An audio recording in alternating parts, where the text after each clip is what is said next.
Humans have more food than any species in history, more comfort, more medicine, more knowledge about the body than ever before. Yet the human body still breaks down with surprising ease. Joints wear out, metabolism collapses, sleep fails to restore what daily life consumes. If excess is the cause, why did bodies deteriorate long before abundance existed? If modern life is the problem, why does decline follow even when people live carefully? The uncomfortable possibility is this: the human body is not failing because the world changed. It is failing because it was never designed for longevity at all. The human body feels fragile not because something has gone wrong recently, but because fragility has always been built into it. What appears to be decline is often just delayed exposure. Modern life does not invent weakness. It reveals it. The body most people live in today is the result of countless short-term solutions stacked on top of one another.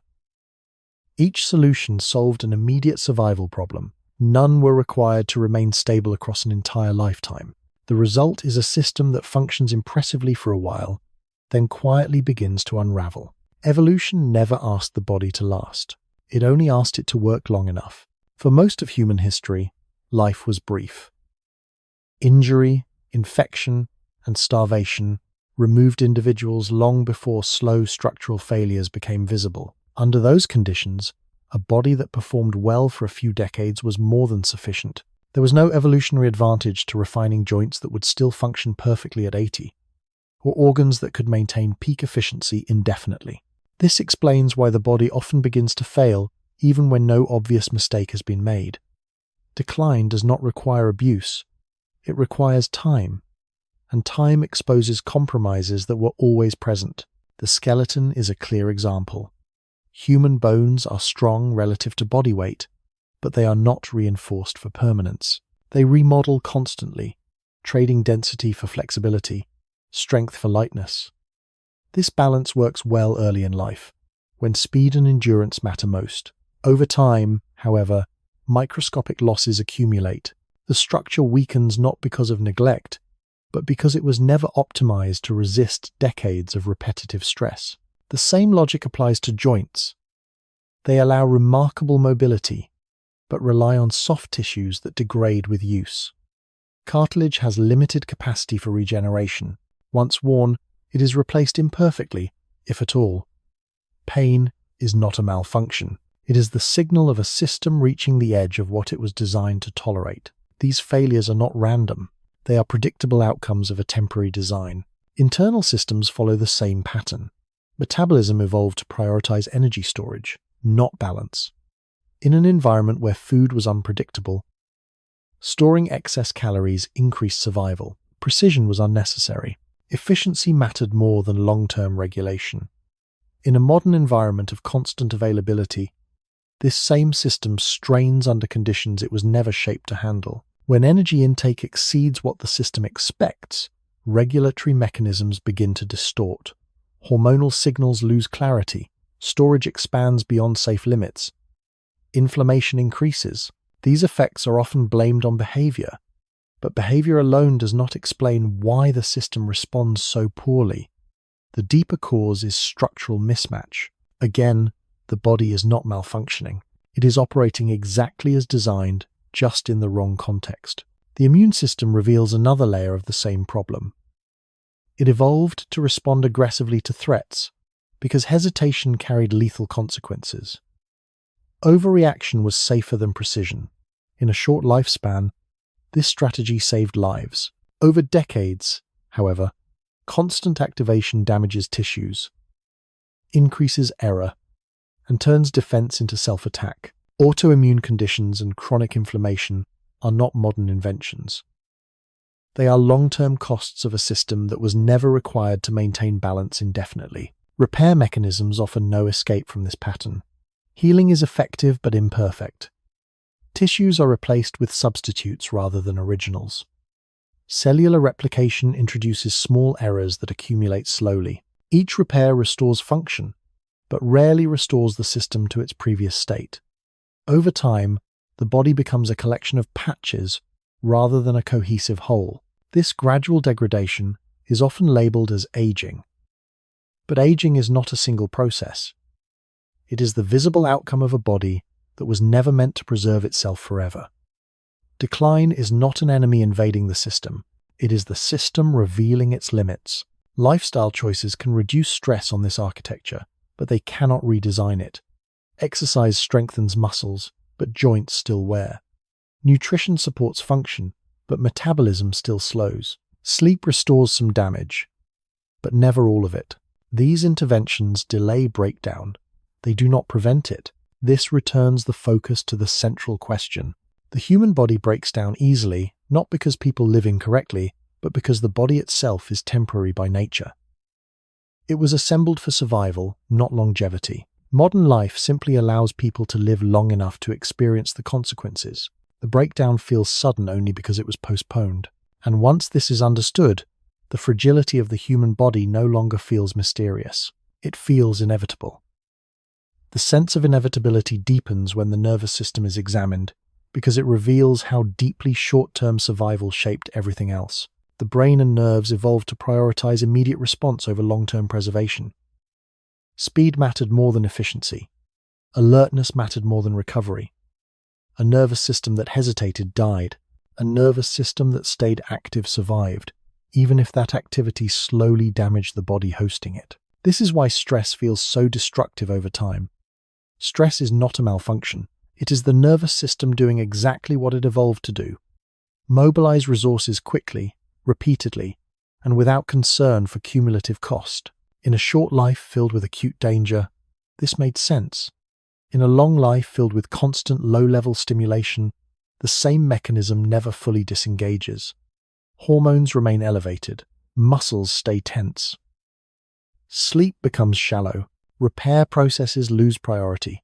The body begins paying interest on a system that was never meant to run continuously. Here again, the cause is not modern weakness or poor discipline, it is architectural.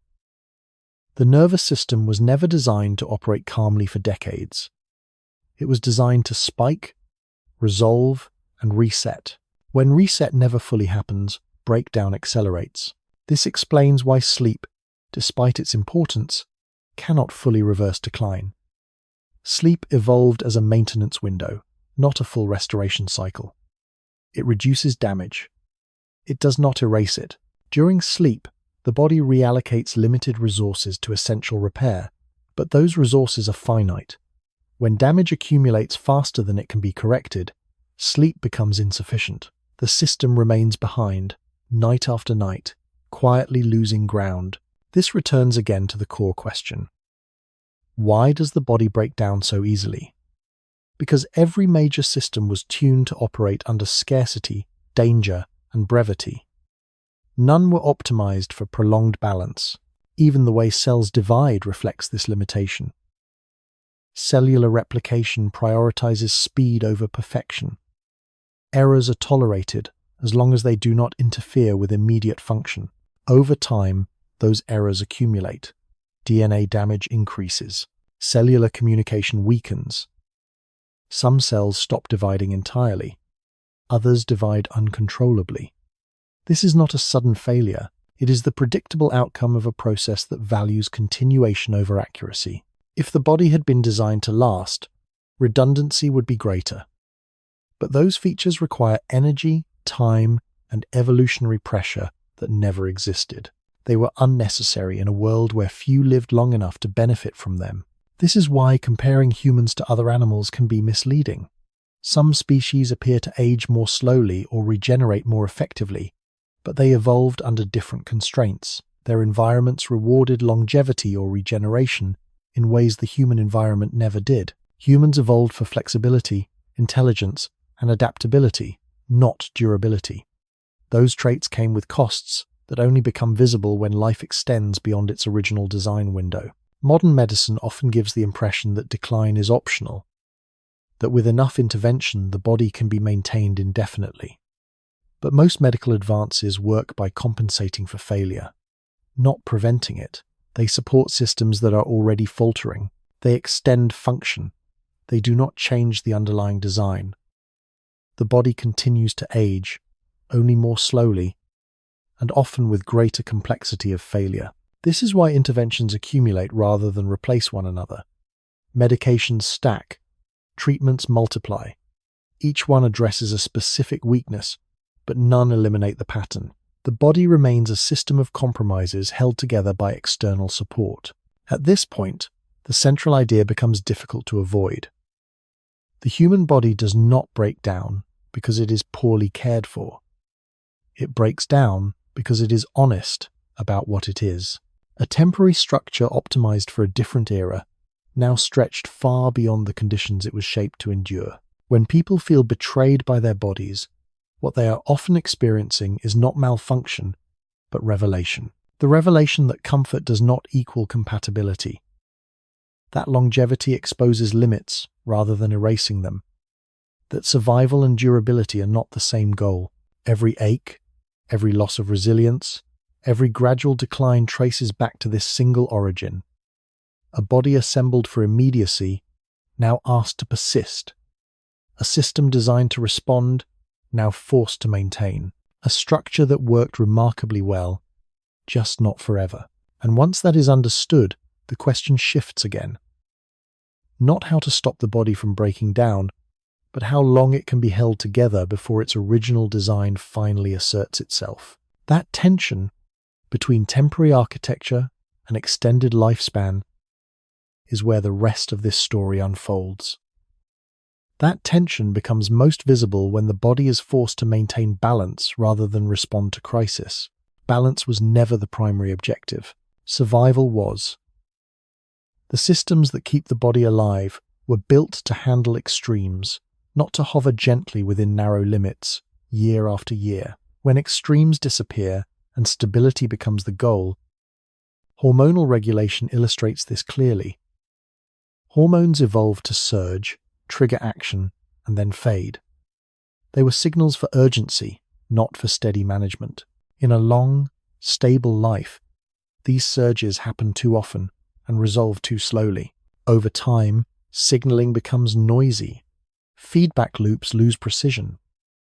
The body stops knowing exactly when to activate and when to rest. Fatigue, mood instability, and metabolic slowdown are not mysterious outcomes. They are the predictable result of a signaling system stretched beyond its intended role. This is another return to the same cause. The body breaks down easily because regulation was never meant to be continuous.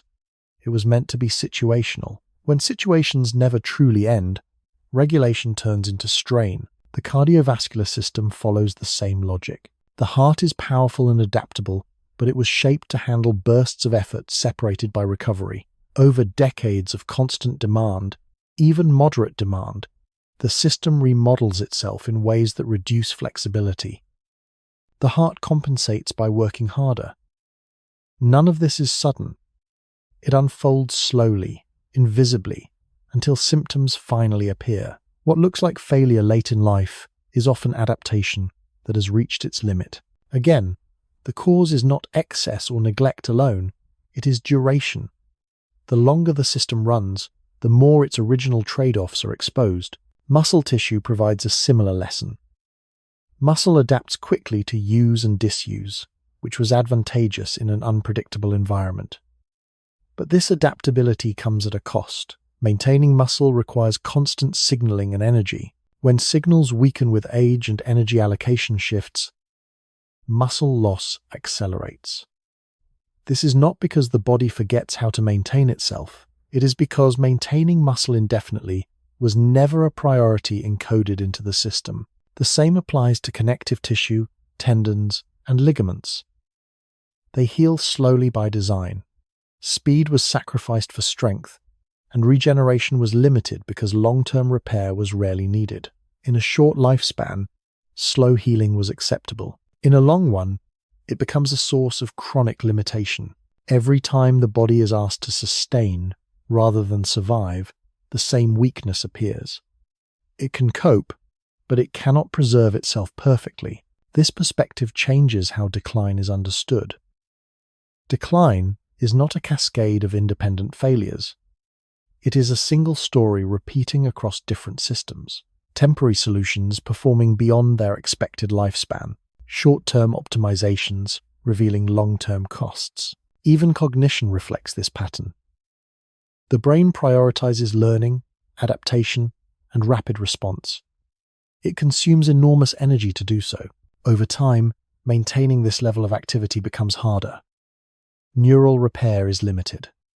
Waste removal is efficient but not complete. Small disruptions accumulate. Memory slows. Focus fragments. This is not because the brain is fragile. It is because it was never designed to operate at peak capacity indefinitely. Once again, the explanation loops back. The body breaks down easily because ease was never promised. Function was, and only for as long as it was necessary. This is why searching for a single cause often fails. There is no single toxin, habit, or mistake responsible for human decline. There is a pattern rooted in a body built to respond to urgency, now living in duration, built to adapt quickly, now asked to remain stable, built to pass on genes, now expected to preserve itself. As this mismatch persists, the body does not collapse all at once. It compromises, it prioritizes, it lets some systems weaken to keep others running. Pain replaces performance. Efficiency replaces resilience. This is not malfunction. It is triage. And triage is what a system does when it was never meant to last this long. Understanding this does not stop the process, but it clarifies it. It removes the illusion that perfect care guarantees permanence. It explains why even the most carefully maintained bodies eventually show the same signs of unraveling. Different timelines, similar outcomes. The human body breaks down easily because it is honest about its origins. A structure shaped by necessity, not foresight. Extended by circumstance, not redesign. Asked to endure far longer than it was ever required to. And as long as that remains true, every attempt to preserve it will be an effort to slow exposure, not to erase the limits that were present from the very beginning. Those limits become unavoidable when the body is asked not just to function, but to function continuously. Continuity was never guaranteed. Every system assumes interruption, recovery, and eventual replacement. When replacement does not happen, and interruption never truly arrives, decline becomes structural rather than accidental. Energy allocation exposes this clearly. The body operates on constant trade-offs. Energy sent to one system is energy denied to another. In early life, energy flows toward growth, repair, and reproduction. Repair loses priority.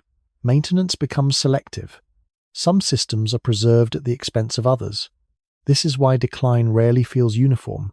Vision fades while hearing remains. Strength drops while endurance persists. The body is not failing randomly. It is redistributing limited resources according to ancient priorities. This returns again to the same origin. The body breaks down easily because it was never required to protect everything equally. It was required to protect what mattered immediately. This selective preservation becomes more pronounced with time. The body chooses survival over quality. Basic function over performance. Staying alive over staying intact. Pain, stiffness, and reduced capacity are the cost of those choices. They are not errors in judgment. They are the judgment. The idea that the body should remain stable indefinitely is a modern expectation placed on an ancient structure. That expectation creates frustration because it contradicts how the system was shaped. The body does not resist decline because decline is not an external threat. It is the final stage of a process that began at assembly. This is why no single improvement changes the outcome. Better nutrition improves efficiency, but does not remove trade-offs. Exercise enhances capacity, but increases wear. Medical intervention delays failure, but adds complexity. Each solution works locally, while the global pattern continues unchanged. The pattern is simple, even if its effects are not. A body built for short horizons, now living in long ones. When decline accelerates later in life, it often feels sudden, but it is not. What changes is visibility. Early in life, redundancy hides weakness. Compensation masks loss. As those buffers thin, limits surface. What appears as rapid breakdown is often the final exposure of compromises made long ago. This exposure is why decline feels personal, even unfair. People experience it as betrayal because the body worked so well before. But the earlier years were not proof of permanence. They were proof of timing. The system was operating within the window it was shaped for. Once outside that window, the same design that enabled survival becomes the reason for fragility. This reframes the entire question once more. The human body does not break down because modern life is hostile. Modern life is simply long. It gives the body time to reach the edge of what it was always capable of sustaining. Longevity is not free. It reveals costs that short lives never paid, and that is why the body breaks down easily. Not because it is weak, but because it is finite. Not because it was neglected, but because it was never promised to endure. Not because something went wrong, but because nothing was ever meant to go on unchanged. As long as the body remains what it has always been, an adaptive, temporary structure, breakdown is not a possibility waiting to happen. It is a certainty unfolding at a speed that only seems surprising when its origin is forgotten. That certainty is not dramatic. It is gradual, quiet, and consistent. And it explains why every attempt to outrun decline eventually slows, then stops. The system was never meant to win against time. It was meant to function within it, briefly, efficiently, and then give way. This is the reality beneath every ache, every loss of resilience, every subtle failure that accumulates unnoticed until it can no longer be ignored. A body doing exactly what it was shaped to do, even as expectations ask it to be something else. This mismatch between expectation and design becomes most obvious when people try to preserve the body rather than simply use it. Preservation assumes that the system can be stabilized. The body, however, was never built to remain stable. It was built to adjust, compensate, and move on. Adjustment works well in the short term. Over the long term, it creates imbalance. Homeostasis is often described as balance, but in the human body it is closer to controlled instability. Systems are constantly shifting, overshooting, correcting, and overshooting again. This oscillation is not a flaw. It allowed rapid adaptation to changing conditions. But oscillation also creates wear. The more often systems are pushed and pulled, the more strain accumulates in the structures that hold them together. This is why chronic conditions are so common in long-lived humans. Chronic does not mean extreme. It means persistent. A low level of dysfunction maintained over decades is far more damaging than a short period of acute stress. The body evolved to survive spikes, not plateaus. When stress becomes constant, even if mild, the system never fully resets. Repair becomes partial. Compensation becomes permanent. Once again, the cause is not moral failure or poor choices. It is duration. The body is enduring conditions it was never selected to endure for this long. This also explains why many declines appear to accelerate together. As one system weakens, others compensate. That compensation increases their workload. Over time, the compensating systems weaken as well. What looks like cascading failure is often a series of adaptations reaching their limits simultaneously. The body is not collapsing. It is exhausting its options. This exhaustion is especially clear in connective systems that tie everything together. Fascia, cartilage, vascular tissue, and neural pathways all rely on integrity over time. They are not designed for repeated reconstruction. Once integrity diminishes, function follows. Movement becomes inefficient. Signals slow. Circulation adapts by narrowing options. The body becomes less flexible not because it forgets how to be flexible, but because flexibility requires structural margin that has been gradually spent. Margin is a critical concept here. Early in life, the body has margin, excess capacity, redundancy, tolerance for error. As time passes, margin is consumed. Each injury, illness, repair, and adaptation uses some of it. The body continues to function, but with less room for deviation. Eventually, even small disruptions produce noticeable effects. This is when decline becomes visible.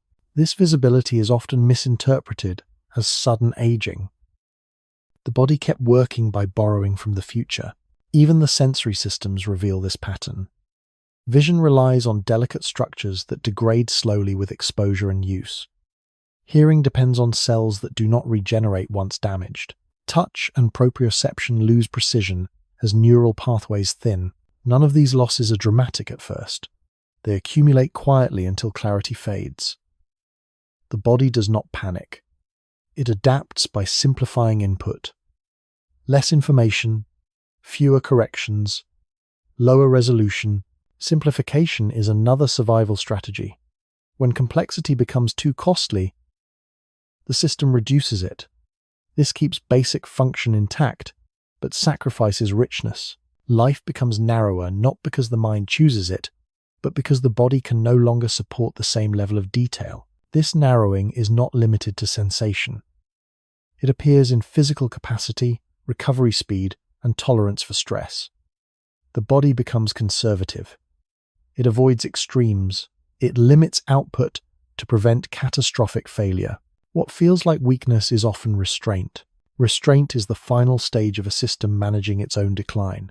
Understanding this reframes how effort interacts with aging. Effort does not stop decline. It negotiates with it. It decides where decline will be slower and where it will be faster. Training strengthens some systems while accelerating wear in others. Rest preserves some capacities while allowing others to fade. There is no neutral choice.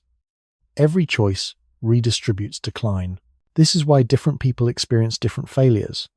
The pattern is the same, but the expression varies.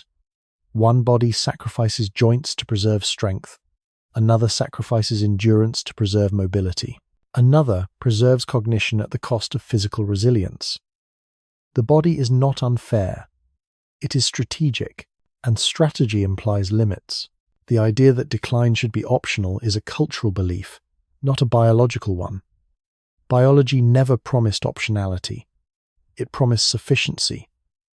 Once enough is exceeded, the system does not expand its promise.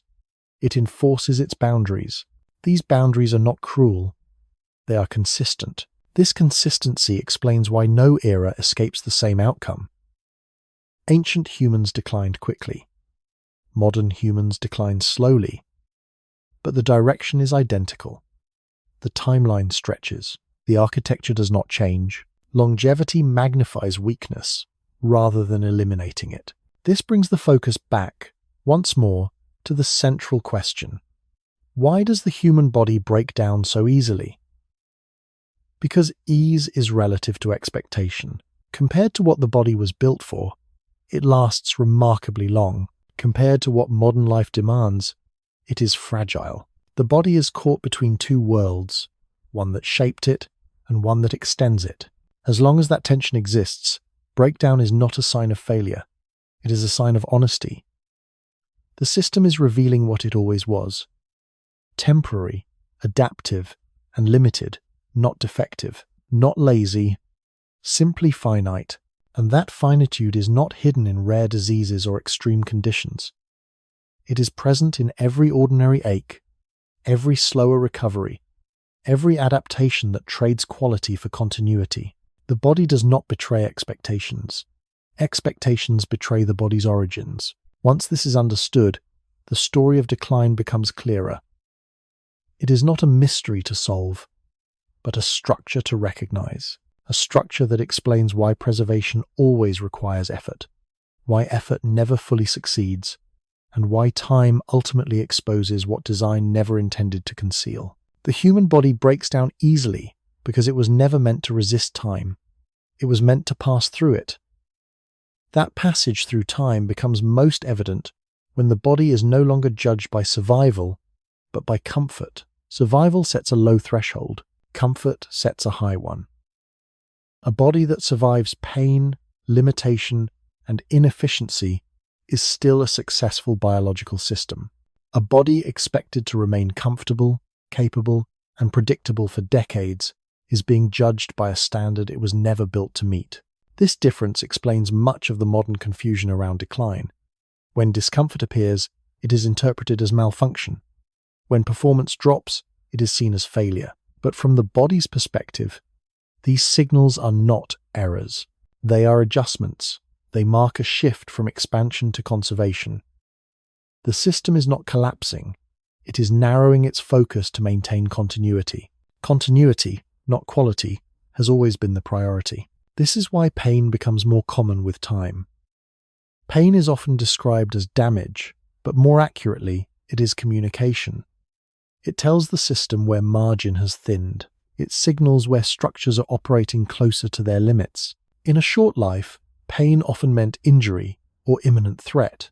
In a long life, pain often means sustained load on a design that never planned for endurance. The message is the same. The context has changed. The body responds to this message by altering behavior. Movement becomes cautious. Output decreases. Recovery slows. These changes feel restrictive because they are. They restrict use to preserve function. The body chooses less over none. Once again, the cause returns to the same origin. A system optimized for immediate survival, now managing prolonged existence. The digestive system reflects this tension clearly. It evolved to extract energy efficiently from unpredictable inputs. It was not designed to regulate constant intake with precision. Over time, regulation becomes noisy, absorption changes, sensitivity shifts. The gut adapts by simplifying digestion, often at the cost of tolerance. What is labeled as intolerance or sensitivity is frequently the system narrowing acceptable inputs to reduce internal strain. This narrowing mirrors what happens elsewhere. The body reduces options as margin disappears. Fewer foods feel comfortable. Fewer movements feel safe. Fewer stressors can be absorbed without consequence. The world does not become harsher. The system becomes more selective. Selectivity is another form of adaptation, not evidence of failure. The same principle applies to recovery. Recovery is often assumed to restore the body to its previous state. In reality, recovery restores function, not structure. The body does not rebuild itself as new. It patches, reinforces, and adjusts. Each cycle of recovery leaves subtle changes behind. Over time, these changes accumulate. The body becomes functional, but altered, capable, but constrained. This accumulation explains why decline is uneven. Some capacities remain surprisingly strong, while others fade early. The body preserves what it relies on most. It abandons what it can afford to lose. This is not a conscious choice. It is embedded in how energy, repair, and signaling are prioritized. As life extends, these priorities become more visible. They compare themselves to earlier versions of their bodies and feel loss. But from the system's perspective, nothing has been taken away. It has simply been reallocated. Reallocation is not reversible. This irreversibility is another source of discomfort. Modern culture often treats the body as modifiable, as if enough intervention could restore any lost function. But most interventions work by compensating, not reversing. They support weakened systems. They do not recreate original conditions. The body continues forward, not backward. This forward motion is what makes decline feel relentless. Even when progress is made in one area, it often reveals strain in another. Improvements do not stack cleanly. They redistribute load. The system remains finite. Finitude is not pessimism. It is description. Understanding the body as finite clarifies why maintenance requires increasing effort over time. Early in life, the body maintains itself with minimal input. Later, maintenance becomes active work. Exercise must be planned. Diet must be monitored. Rest must be protected. These requirements increase, not because people are doing less, but because the system requires more support to achieve the same output. Support replaces resilience. This replacement marks a fundamental shift. Resilience allows systems to absorb stress and return to baseline. Support allows systems to function despite not returning fully. When resilience fades, support becomes necessary. When support fails, function declines rapidly. This is why decline can appear gradual for years and then accelerate. The system crosses a threshold where support can no longer compensate for lost margin. What was once manageable becomes overwhelming. The pace of change increases not because damage suddenly appears, but because compensation finally runs out. Again, the cause is not sudden failure, it is delayed consequence. Delayed consequence is the defining feature of long-lived bodies. Short-lived systems experience consequences quickly, or not at all. Long-lived systems accumulate them quietly until they surface. This accumulation explains why decline often feels disconnected from cause. People ask why their body feels different now when nothing obvious has changed. The answer is that everything has changed slowly. The cause is not recent. It is cumulative. Cumulative exposure, cumulative repair, cumulative compromise. Every step of this process traces back to the same structural truth. The human body was not built to preserve itself indefinitely. It was built to function long enough, then adapt as needed, then eventually yield. Yielding is not collapse, it is release. The body releases complexity first, then capacity, then redundancy. It sheds what it cannot maintain. This shedding feels like loss, but it is also efficiency. The system simplifies to remain viable. This simplification is why decline often brings clarity alongside limitation. Movements become deliberate. Energy is spent selectively. The body no longer tolerates waste. What remains is what the system deems essential. Essentiality replaces abundance. From a biological perspective, this is success under constraint. The system continues as long as possible with what remains. From a human perspective, it feels like shrinking. Both perspectives are true, and both lead back to the same answer. The human body breaks down easily, not because it is poorly made, but because it was made for a different scale of time. When life extends beyond that scale, breakdown is not evidence of defect. The body reveals its limits because limits were always there. Understanding this does not eliminate decline, but it changes the relationship to it. Decline becomes predictable rather than personal, structural rather than moral, expected rather than shocking. And as long as the human body remains what it has always been, an adaptive, temporary system shaped by necessity, this pattern will repeat. Not because something went wrong, but because nothing about its design ever promised permanence. That honesty becomes hardest to accept when the body's limits interfere with identity. People do not experience decline only as physical change, but as a disruption of who they believe themselves to be. When they fade, the body feels less like a tool and more like a boundary. This reaction is understandable, but it obscures the deeper pattern. Identity was built on capacities that were always temporary. The body did not promise continuity of performance. It offered continuity of function. When function remains but performance declines, the system is still succeeding by its own criteria, even as expectations fall behind. This difference between function and performance is central. Performance peaks early because it is expensive. It requires surplus energy, intact structures, and wide margins. Function persists longer because it is economical. It relies on conservation, prioritization, and simplification. As time passes, the body trades performance for function without hesitation. From the inside, this feels like loss. From the system's perspective, it is efficiency. Efficiency, not excellence, is what allows continuation. This is why many declines feel asymmetrical. One area weakens while another remains stable.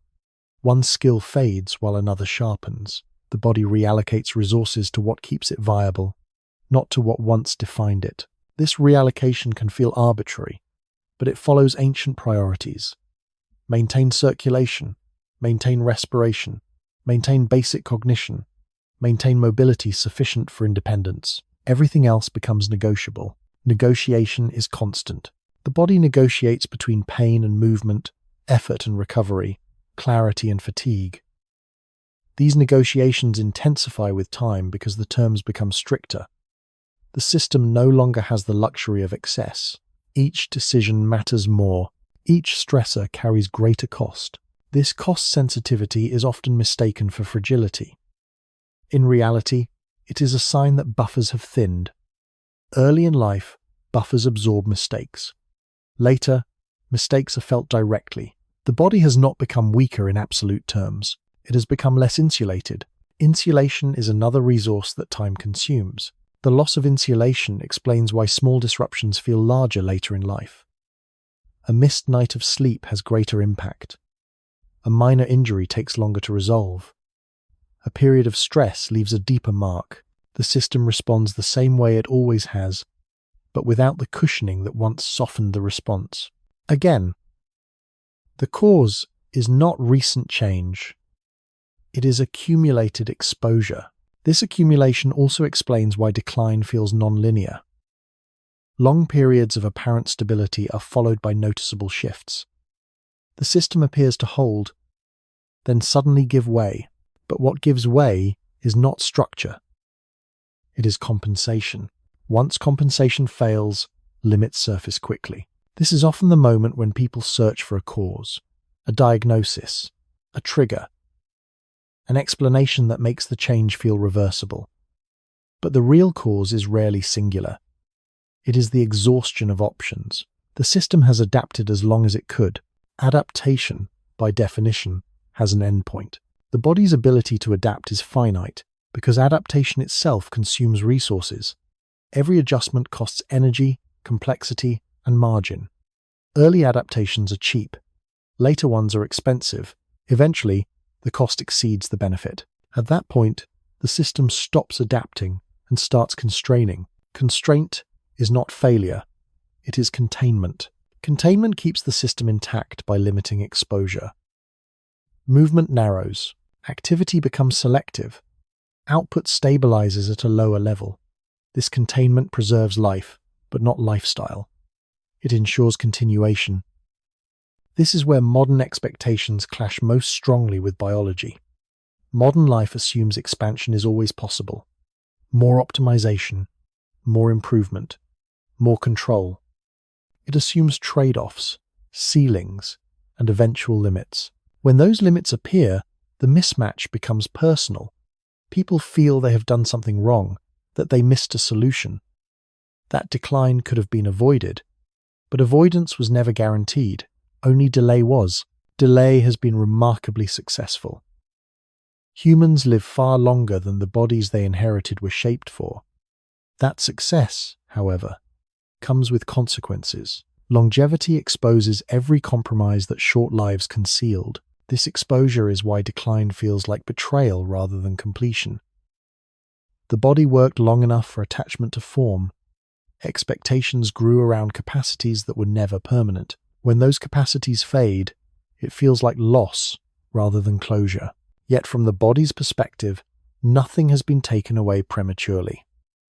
The system has simply reached the edge of what it was built to sustain. This edge is not uniform. It arrives differently for each system and each individual. But it always arrives.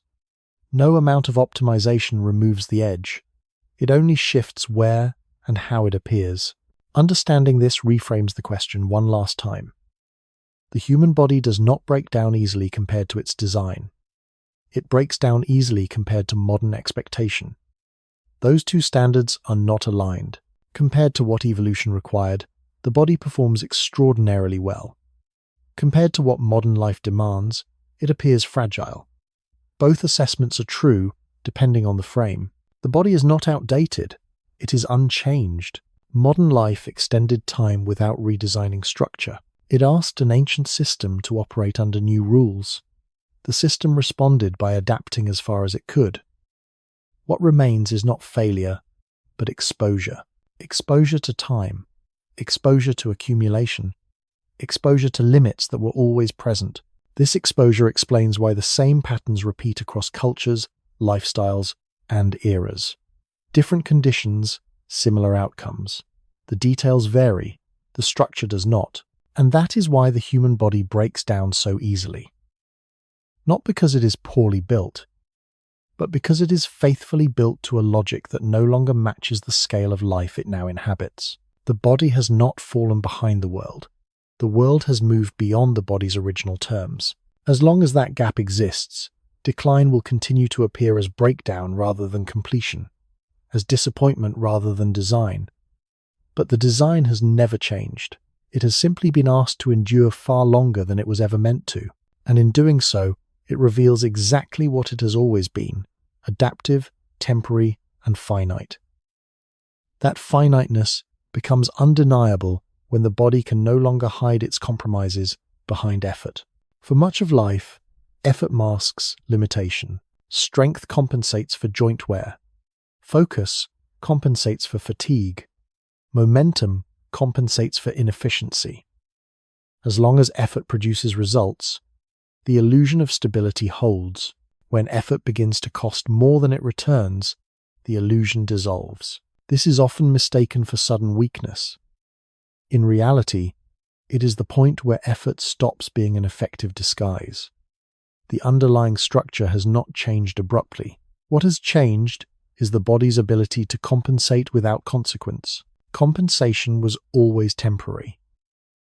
It only appeared permanent because the cost was deferred. Deferred cost is one of the most important ideas in understanding why the human body breaks down so easily. Almost every system in the body borrows from the future to meet present demands. Muscles recruit additional fibers. Hormones amplify signals. The nervous system increases alertness. Repair is postponed. None of these choices are mistakes. They are efficient solutions in a world where the future was uncertain. But when the future reliably arrives, those debts must be paid. Payment does not come as a single event. It comes as reduced tolerance, reduced recovery, reduced margin. The body does not announce this shift clearly. It simply responds differently to the same inputs. What once felt manageable now feels heavy. What once resolved quickly now lingers. The system has reached a stage where borrowing is no longer viable. At this stage, decline feels personal because it coincides with awareness. People notice limits precisely when they can no longer be ignored.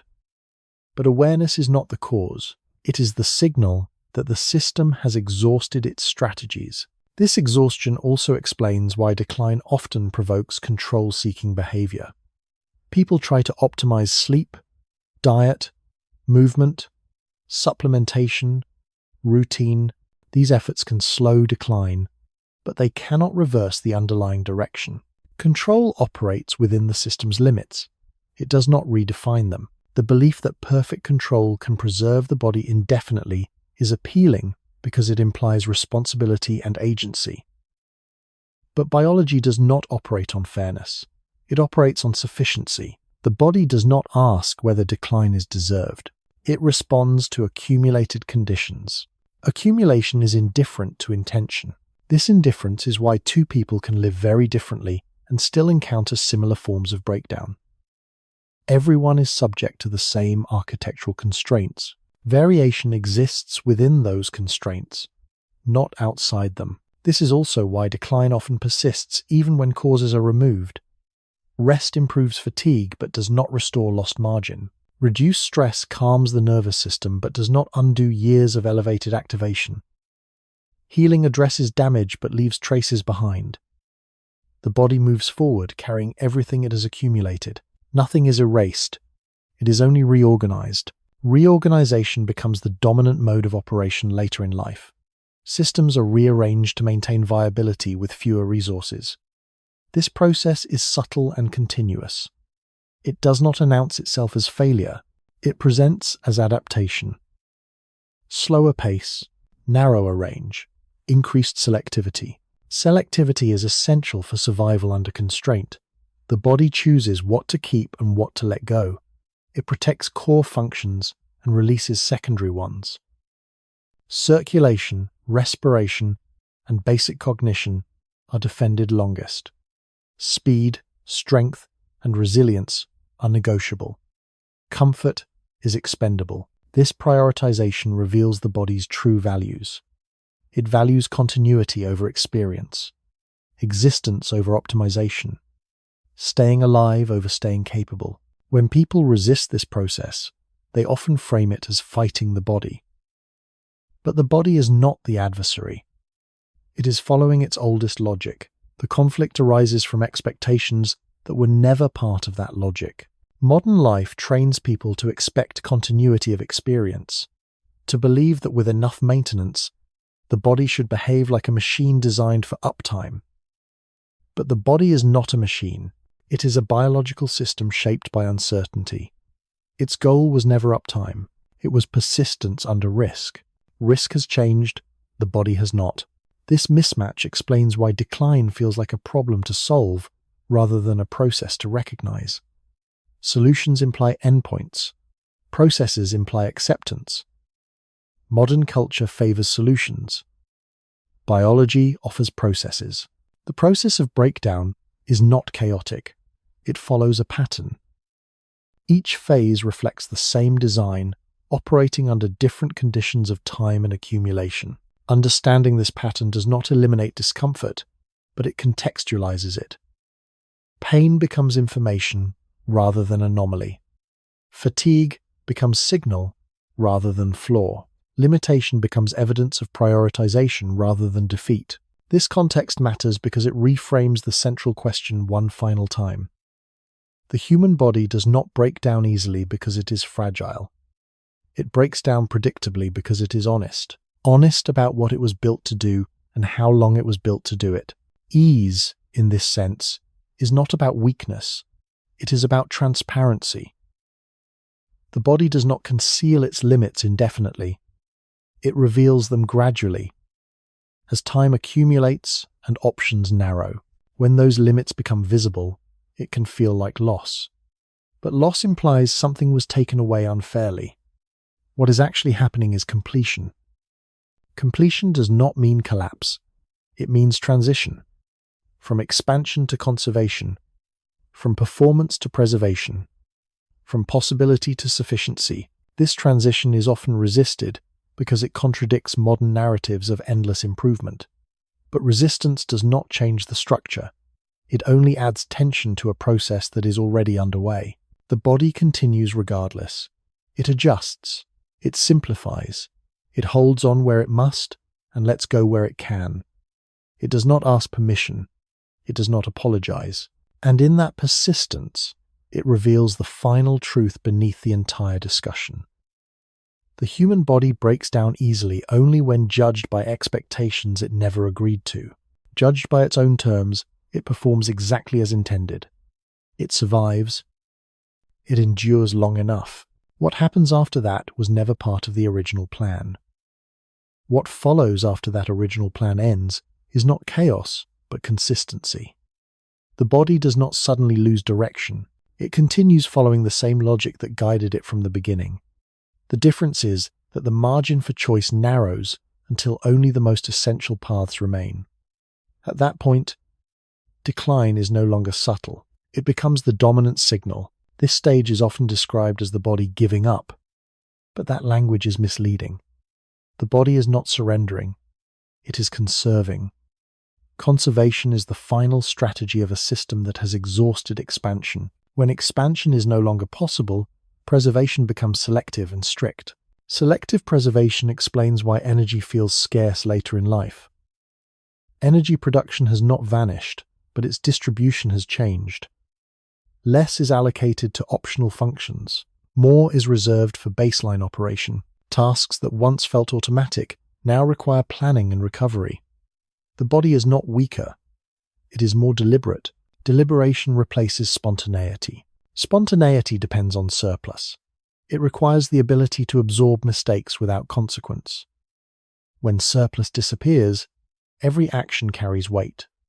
The body responds by reducing variability. Movement patterns become familiar. Routines become rigid. Novelty feels risky. This rigidity is often criticized, but it is adaptive. Familiar patterns cost less energy and carry fewer unknowns. This adaptation appears across all systems. Cognitive habits narrow. Emotional responses simplify. Physical routines repeat. The body favors what it knows it can sustain. What feels like stagnation is actually efficiency under constraint. Constraint also explains why recovery changes character. Early recovery restores capacity. Later recovery restores usability. The goal shifts from returning to peak to remaining functional. This shift is subtle but profound. It marks the moment when the body stops investing in growth and commits fully to maintenance. Maintenance, however, is never perfect. It preserves function by sacrificing detail. Complex endurance fades before basic stamina. Precision yields to reliability. The system chooses what keeps it alive, not what keeps it impressive. Impressiveness was never a biological requirement. This reality conflicts sharply with modern ideals. Modern culture equates worth with performance. When performance declines, worth feels threatened.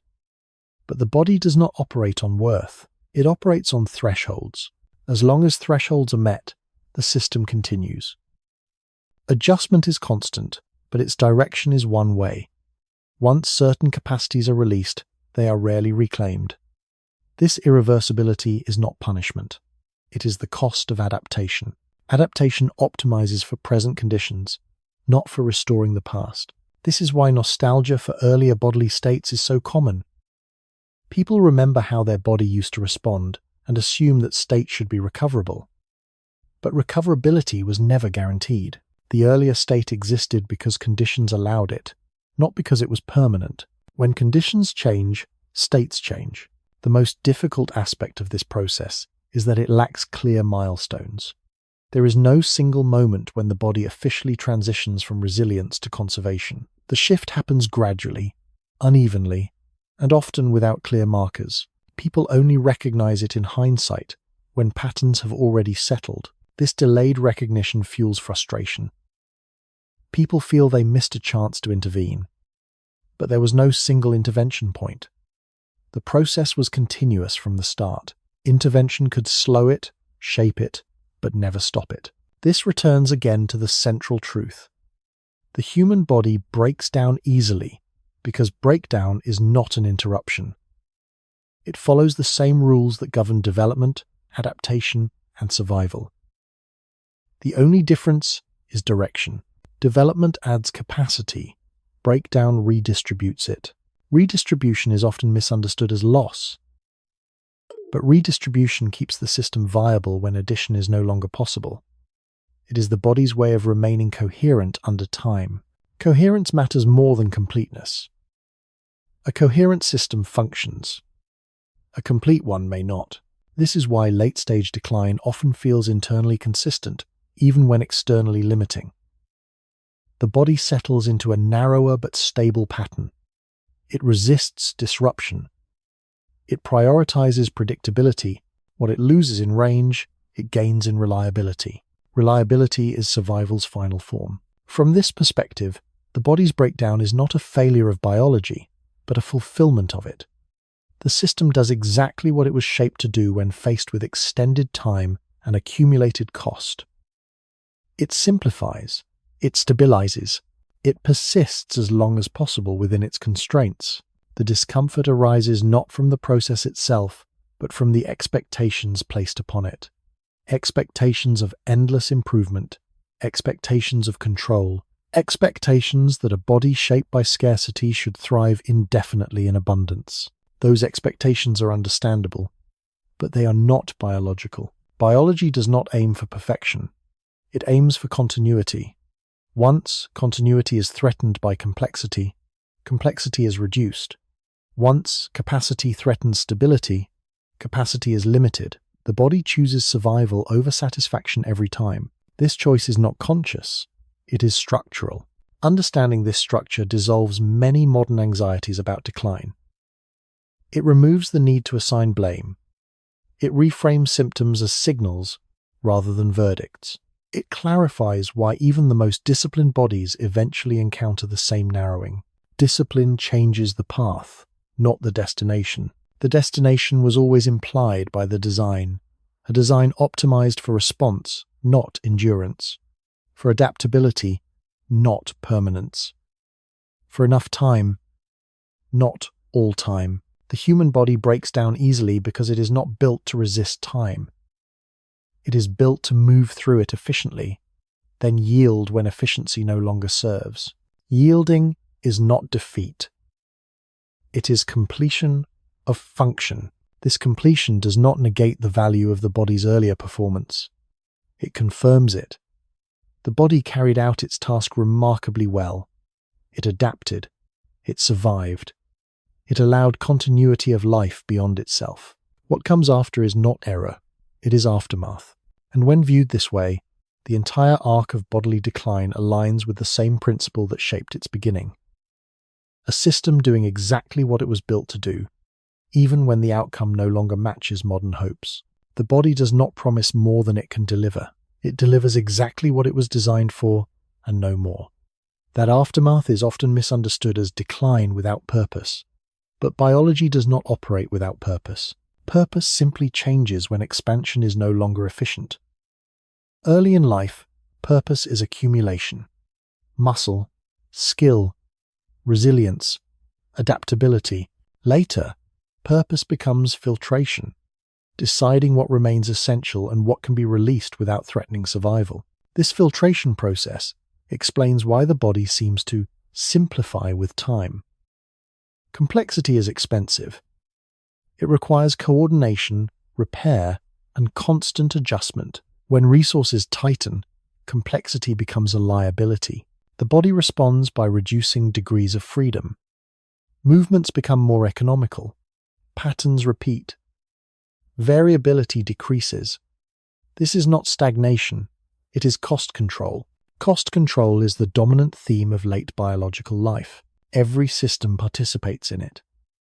The endocrine system narrows its signaling range. The nervous system dampens sensitivity to avoid overload. The musculoskeletal system favors stability over range. Even perception changes, filtering information more aggressively. The world feels smaller not because the mind has changed, but because the body no longer supports the same bandwidth of interaction. Bandwidth is a biological luxury. When bandwidth narrows, experience narrows with it. This is often experienced emotionally as loss, but structurally it is coherence. The body is maintaining a stable operating range under constraint. It is choosing predictability over possibility. Possibility requires surplus. Surplus disappears with time. This is why decline often coincides with a sense of finality. People feel that doors are closing. From a biological perspective, those doors were never meant to remain open indefinitely. They existed to allow exploration, learning, and reproduction. Once those goals are complete, maintaining open-ended possibility offers little survival advantage. The system does not mourn this change. It simply adapts. Adaptation at this stage is conservative. It avoids novelty. It minimizes risk. It favors routines that have already proven sustainable. This conservatism is often framed as resistance to change, but it is more accurate to see it as refinement. The body refines its behavior to match its remaining capacity. Capacity defines behavior, not desire. This distinction matters because it reframes frustration. Many people feel betrayed by a body that no longer responds to intention. They still want to act, move, and perform as before, but the body resists. This resistance is not disobedience. It is feedback. The system is signaling that intention has exceeded capacity. In earlier life, intention could override feedback. The body had enough margin to absorb the cost. Later, feedback becomes non-negotiable. Pain, fatigue, and limitation enforce boundaries that intention alone cannot cross. These boundaries are protective. Protection becomes the body's final directive. Protect remaining function. Protect core systems. Protect coherence. Everything else becomes secondary. This is why decline rarely affects all systems equally. Some are shielded longer than others. The body sacrifices what it can to preserve what it must. This sacrifice is strategic, not random. From the outside, it appears as fragility. From the inside, it is triage. The body is managing scarcity with the same logic it always used, only now the scarcity is internal rather than environmental. Scarcity has always shaped human biology. Early humans faced scarcity of food, safety, and time. Modern humans face scarcity of margin. Margin is the difference between demand and capacity. When margin is high, life feels easy. When margin shrinks, life feels heavy. The body's experience of heaviness is not psychological. It is structural. Structure determines sensation. This is why decline cannot be solved through mindset alone. Mindset can alter perception, but it cannot restore margin. Margin is created by structure, repair, and redundancy, all of which diminish over time. The body does not run out of will. It runs out of slack. Slack is what allowed mistakes to be forgiven. When slack disappears, consequences arrive immediately. The body becomes exact. Exactness feels unforgiving, but it is accurate. It reflects the true cost of actions that were previously subsidized by surplus. This accuracy often feels cruel because it contrasts sharply with earlier freedom. But accuracy is simply honesty without buffer. Honesty defines late-stage biological function. At this point, the original question can be answered with full clarity. The human body breaks down easily not because it is weak, but because it is transparent. It reveals its constraints as soon as it can no longer afford to hide them. Many systems in nature conceal fragility through redundancy. The human body does this early in life. Later, redundancy is spent. What remains is exposed. Exposure feels like breakdown, but it is simply the end of concealment. Concealment was never meant to be permanent. The body was always moving toward this state, even when growth dominated perception. Growth and decline are not opposites. They are phases of the same trajectory. One accumulates capacity. The other allocates what remains. Allocation continues until it can no longer maintain coherence. When coherence fails, life ends. That endpoint is not a failure of maintenance. It is the conclusion implied by the design. The body does not resist this conclusion. It prepares for it gradually. It slows. It simplifies. It stabilizes. These are not signs of giving up. They are signs of completion. Completion is the final biological success. When viewed through this lens, the question of why the body breaks down easily loses its emotional charge. The body does not break down easily. It breaks down honestly, according to rules that were never hidden, only ignored. Modern life extends time, but it does not alter those rules. It gives the body the chance to reveal every compromise it carries. What feels like fragility is simply the cost of seeing the full arc, and that arc has always been finite. As the narrative slows, the body's behavior becomes easier to misinterpret. Slowness is often labeled as decline, but slowness is also a form of control. When systems can no longer afford rapid shifts, they reduce speed to preserve accuracy. Accuracy matters more than speed when margin is thin. A fast system with no margin fails catastrophically. A slow system with precision survives longer. This is why reactions slow with time. Reflexes lengthen. Decisions take longer. Movements become measured. These changes are not evidence of deterioration alone. They are evidence of recalibration. The body is trading velocity for reliability. In a constrained system, reliability is the only sustainable currency. Reliability demands predictability. Predictability demands routine. Routine reduces variance. Reduced variance lowers risk. This cascade explains why later bodily function often feels repetitive. The body repeats what works because novelty is expensive. Novelty requires error tolerance.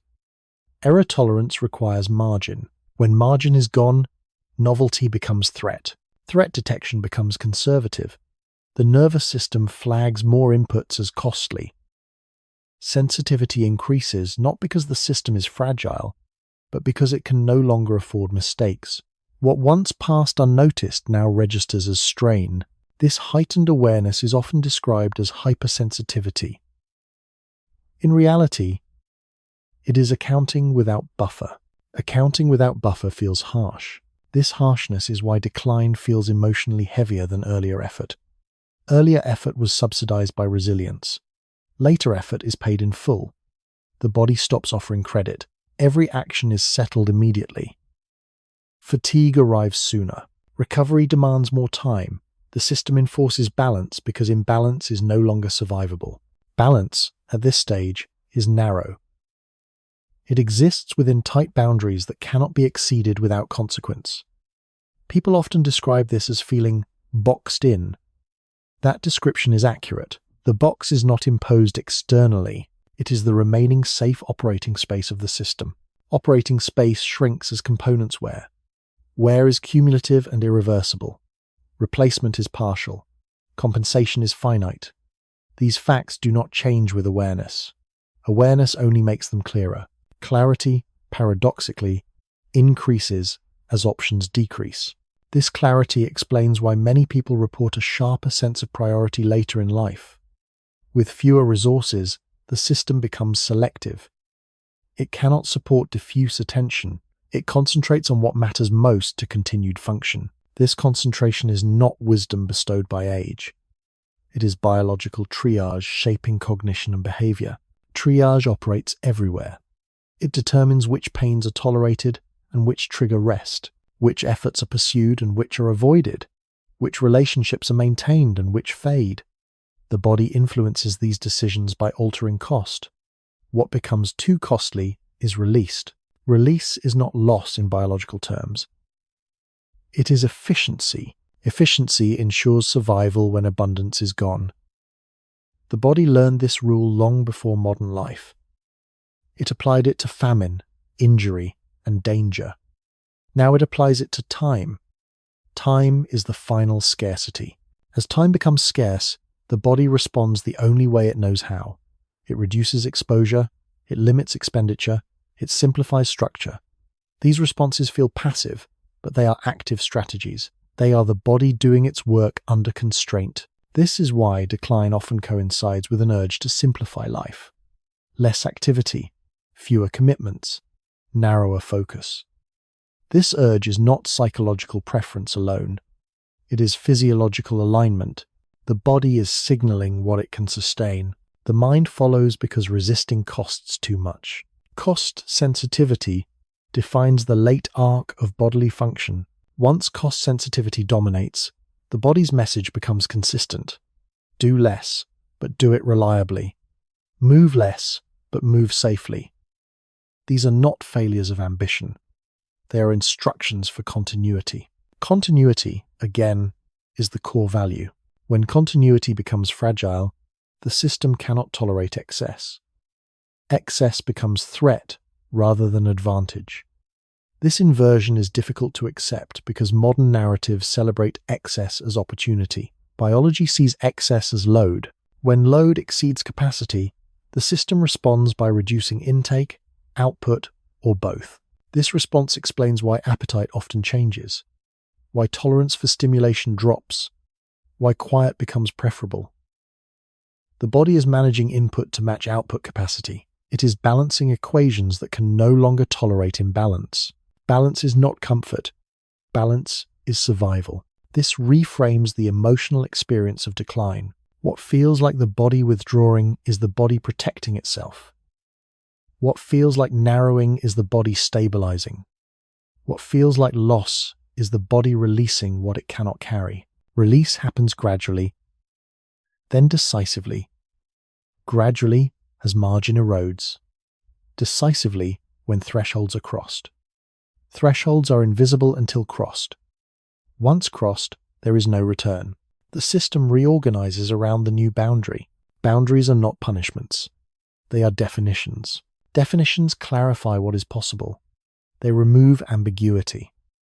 When possibilities narrow, certainty increases. The body becomes certain about what it can and cannot do. This certainty reduces internal conflict. The system stops attempting what will fail. It stops paying costs it cannot recover. Recovery becomes precious. Time spent recovering increases because recovery is no longer optional. Without recovery, function collapses. The body enforces rest not as comfort, but as necessity. Rest is no longer restorative luxury. It is structural requirement. This shift is often resisted until it cannot be ignored. Resistance accelerates cost. Acceptance reduces friction. This does not change the outcome, but it changes the experience. When actions align with capacity, the system stabilizes. When actions exceed capacity, breakdown accelerates. Acceleration is what people fear most. They fear the sudden drop. But acceleration is simply the point where compensation ends. The slope was always there. It becomes visible when support disappears. Visibility is the final theme. The body breaks down easily because it becomes visible to itself. Early life hides structure behind performance. Later life reveals structure as performance fades. What remains is the skeleton of the system's logic. That logic is simple. Survive first. Adapt next. Conserve when adaptation costs too much. Release when conservation fails. There is no betrayal in this sequence. There is no surprise, only recognition. Recognition arrives slowly, then completely. And once recognized, the question of why the body breaks down easily no longer demands blame or solution. It demands understanding. Understanding does not stop time. It aligns expectation with design. And alignment, even without improvement, reduces strain. That reduction of strain marks a subtle turning point in the body's relationship with time. Earlier, time felt like something to outrun. Later, it feels like something to manage. Management replaces resistance. The system no longer tries to overcome limits. It works within them. This shift is not resignation. It is optimization under constraint. Optimization at this stage is quiet. It does not increase capacity. It increases coherence. Coherence means fewer internal conflicts, fewer competing demands, fewer wasted signals. The body aligns its systems toward a narrower set of goals and abandons anything that interferes with them. From the outside, this looks like slowing down. From the inside, it feels like stabilization. Stabilization becomes the body's highest priority because instability is now dangerous. Early instability was useful. It allowed exploration, learning, and rapid change. Late instability threatens collapse. The same trait that once enabled growth now creates risk. The body responds by dampening fluctuations wherever possible. This damping appears in many forms. Emotional responses flatten. Physiological swings narrow. The nervous system becomes less reactive. The body prefers predictability because predictability conserves energy. Energy conservation is no longer optional. It is the condition for continuation. Continuation, again, is the central value. This value explains why the body often resists aggressive interventions later in life. Treatments that impose large changes, even beneficial ones, can destabilize fragile balances. The system evaluates not just potential gain, but risk to coherence. Sometimes it accepts inefficiency over disruption. Sometimes it tolerates discomfort over instability. These choices are not irrational. They are consistent with the body's primary objective. The objective has never changed. Only the context has. Context determines which strategies are viable. In a short life, aggressive strategies pay off. In a long one, they accumulate cost. The body learns this through experience. Experience is stored not as memory, but as structure. Structures change. Flexibility reduces. Options narrow. Narrowing options is often described as rigidity, but rigidity can be protective. Flexible systems break easily under sustained load. Rigid systems endure by limiting movement. The body becomes more rigid where flexibility would be too expensive. This is not uniform. Some areas stiffen early. Others remain flexible longer. The pattern reflects use, load, and historical compromise. Compromise is the body's native language. Every biological system is a compromise between competing demands: speed versus accuracy, strength versus efficiency, flexibility versus stability. Early in life, the balance favors speed, strength, and flexibility. Later, it favors accuracy, efficiency, and stability. The shift is not arbitrary. It follows the same logic across species and systems. What differs is visibility. Humans notice the shift because they live long enough to feel it. Many organisms do not. Their lives end before compromise becomes conscious. Human longevity exposes compromise as experience. Experience creates narrative. Narrative creates expectation. Expectation creates disappointment when the body follows biology rather than story. Stories of perpetual improvement conflict with a body built on trade-offs. When improvement slows or reverses, people feel misled. But the body never promised improvement. It promised sufficiency, enough strength to act, enough repair to recover, enough time to reproduce. Everything beyond that is borrowed time. Borrowed time feels generous until repayment begins. Repayment is not dramatic. It is incremental. It shows up as slower mornings, longer recoveries, narrower tolerance. Each sign is small. Together, they form a pattern that is hard to ignore. The pattern does not point to a single failure. It points to exhaustion of surplus. Surplus is the hidden currency of early life. When surplus is high, mistakes are cheap. Overuse is forgiven. Stress dissipates. When surplus is gone, every action has cost. The body begins to charge interest. Interest compounds. What once cost little now costs much. This is why the same behaviors feel different at different ages. The behaviors did not change. The exchange rate did. This exchange rate shift explains why advice often fails. Advice assumes a constant cost structure. Biology does not offer one. Costs rise as margin falls. What was once reasonable becomes unsustainable. The body enforces the new terms regardless of intention. Enforcement is not punishment, it is accounting. Accounting ensures that the system does not exceed what it can support. When limits are exceeded, failure is catastrophic. The body avoids catastrophe by imposing smaller failures earlier. Pain instead of rupture, fatigue instead of collapse, restriction instead of shutdown. These are protective failures. They prevent worse outcomes. Protective failure is often misunderstood as weakness. It is strength expressed differently. The system is strong enough to stop itself before it breaks completely. This self-limitation is adaptive. It preserves continuity at the cost of performance. Performance, again, is optional. Continuity is not. Understanding this reframes the meaning of breakdown. Breakdown is not the absence of control. It is control applied in a narrower domain. The body controls for survival, not for experience. When experience conflicts with survival, experience is reduced. Reduction feels like loss because earlier life equated more with better. Biology equates enough with optimal. Once enough is reached, additional capacity offers diminishing returns. When costs rise, those returns disappear entirely. This is why later life often involves simplification beyond the body. Lives become simpler. Routines stabilize, priorities narrow. The body influences these choices by changing what is tolerable. The mind adapts because resistance is exhausting. Exhaustion signals misalignment. Alignment restores efficiency. Efficiency reduces strain. Reduced strain prolongs function. This loop becomes the dominant pattern. The body guides behavior toward what it can sustain. The mind follows because survival depends on it. At this point, the original question resolves itself. The human body breaks down easily because it is designed to reveal its limits once they matter. It does not hide them indefinitely. It does not protect illusion at the expense of function. It exposes reality when exposure is safer than concealment. Concealment was useful early. Exposure is useful later. Early life hides compromise behind performance.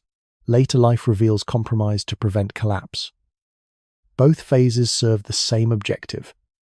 Keep the system running as long as possible under changing conditions.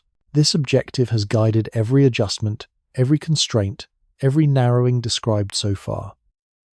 It explains why decline feels patterned rather than random. It explains why effort eventually yields diminishing returns. It explains why acceptance reduces friction even when it does not change outcome. Acceptance aligns expectation with design. Design was never infinite. It was never meant to be. The body does not break down easily by its own standards. It breaks down precisely when concealment ends and accounting begins. And accounting, once begun, does not reverse. It continues until the system reaches equilibrium it can no longer maintain. That endpoint is not sudden. It is prepared for gradually, through every restriction, every simplification, every release. What appears as breakdown is the final expression of a long, consistent logic, a logic that never promised more than it could deliver. That long, consistent logic becomes almost invisible once the body settles fully into conservation. At this stage, change no longer announces itself loudly. It becomes subtle, incremental, and repetitive. The same sensations recur, the same limitations reappear. What once felt like progression now feels like maintenance. The system is no longer exploring, it is sustaining. Sustaining requires predictability. Predictability requires reducing variables. This is why the body begins to resist environments, routines, or demands that introduce uncertainty. Uncertainty increases cost. Cost threatens stability. The body reacts by tightening its acceptable range. What lies outside that range is experienced as discomfort, stress, or fatigue. This reaction is often misunderstood as intolerance. In reality, it is calibration. The body is calibrating itself to the narrowest range it can reliably survive within. That range becomes the new normal. Anything beyond it is flagged as unsafe. Safety, at this point, outweighs capability. Capability once allowed the body to expand into the world. Safety now allows it to remain intact within it.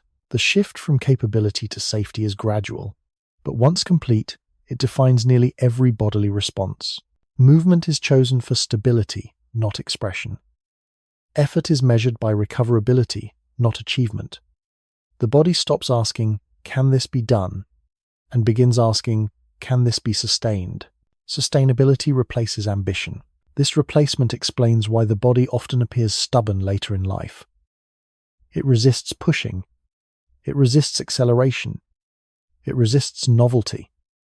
This resistance is not psychological reluctance. It is physiological boundary enforcement.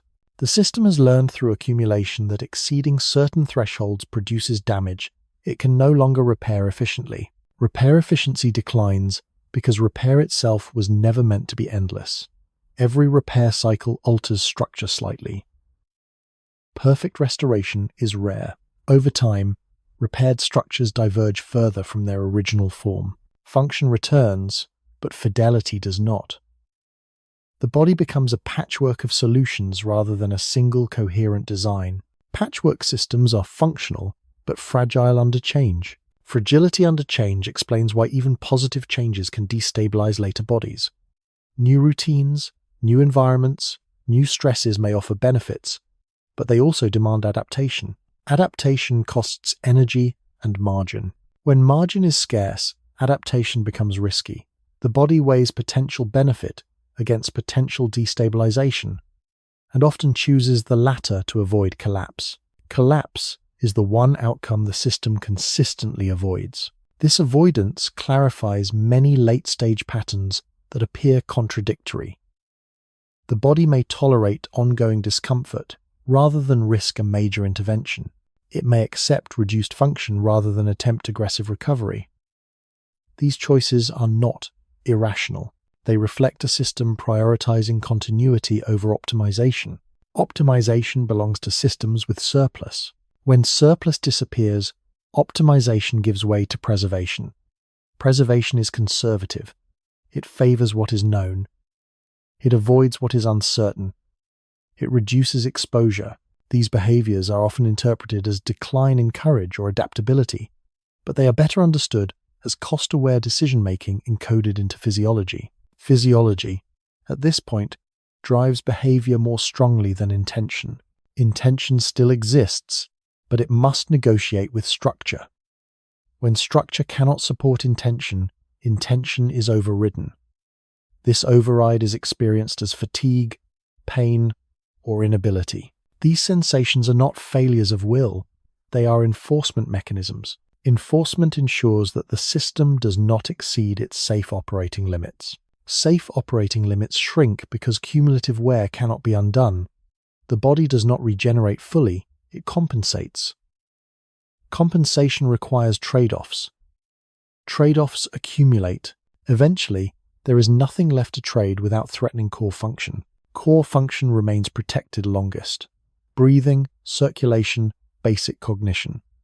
Everything else is secondary. This hierarchy has always existed. It becomes visible only when resources tighten. Visibility is the defining feature of this phase. Earlier phases hid hierarchy behind abundance. Later phases reveal hierarchy because abundance is gone.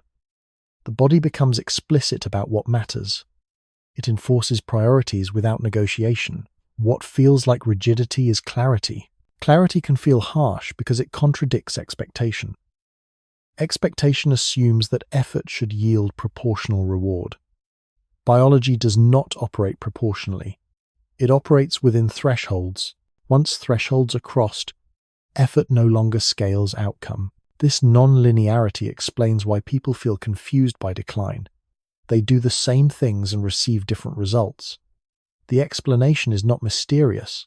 The system has crossed into a different operating regime. The rules have changed because the conditions have changed. Conditions always dictate rules. This is why advice that worked earlier often fails later. The advice was never universal. The body enforces the new rules regardless of habit or belief. Belief does not alter structure.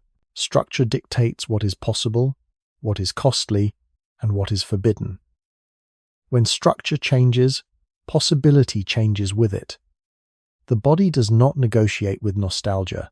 It responds to present constraints. Present constraints are shaped by history. Every injury, illness, stressor, and adaptation leaves a trace. These traces accumulate into structure. Structure determines capacity. Capacity determines behavior. Behavior feeds back into structure. This loop continues until it can no longer sustain itself. When sustainability ends, the system simplifies further. Complexity is shed. Options close. The body becomes increasingly conservative. This conservatism is often misread as decline accelerating.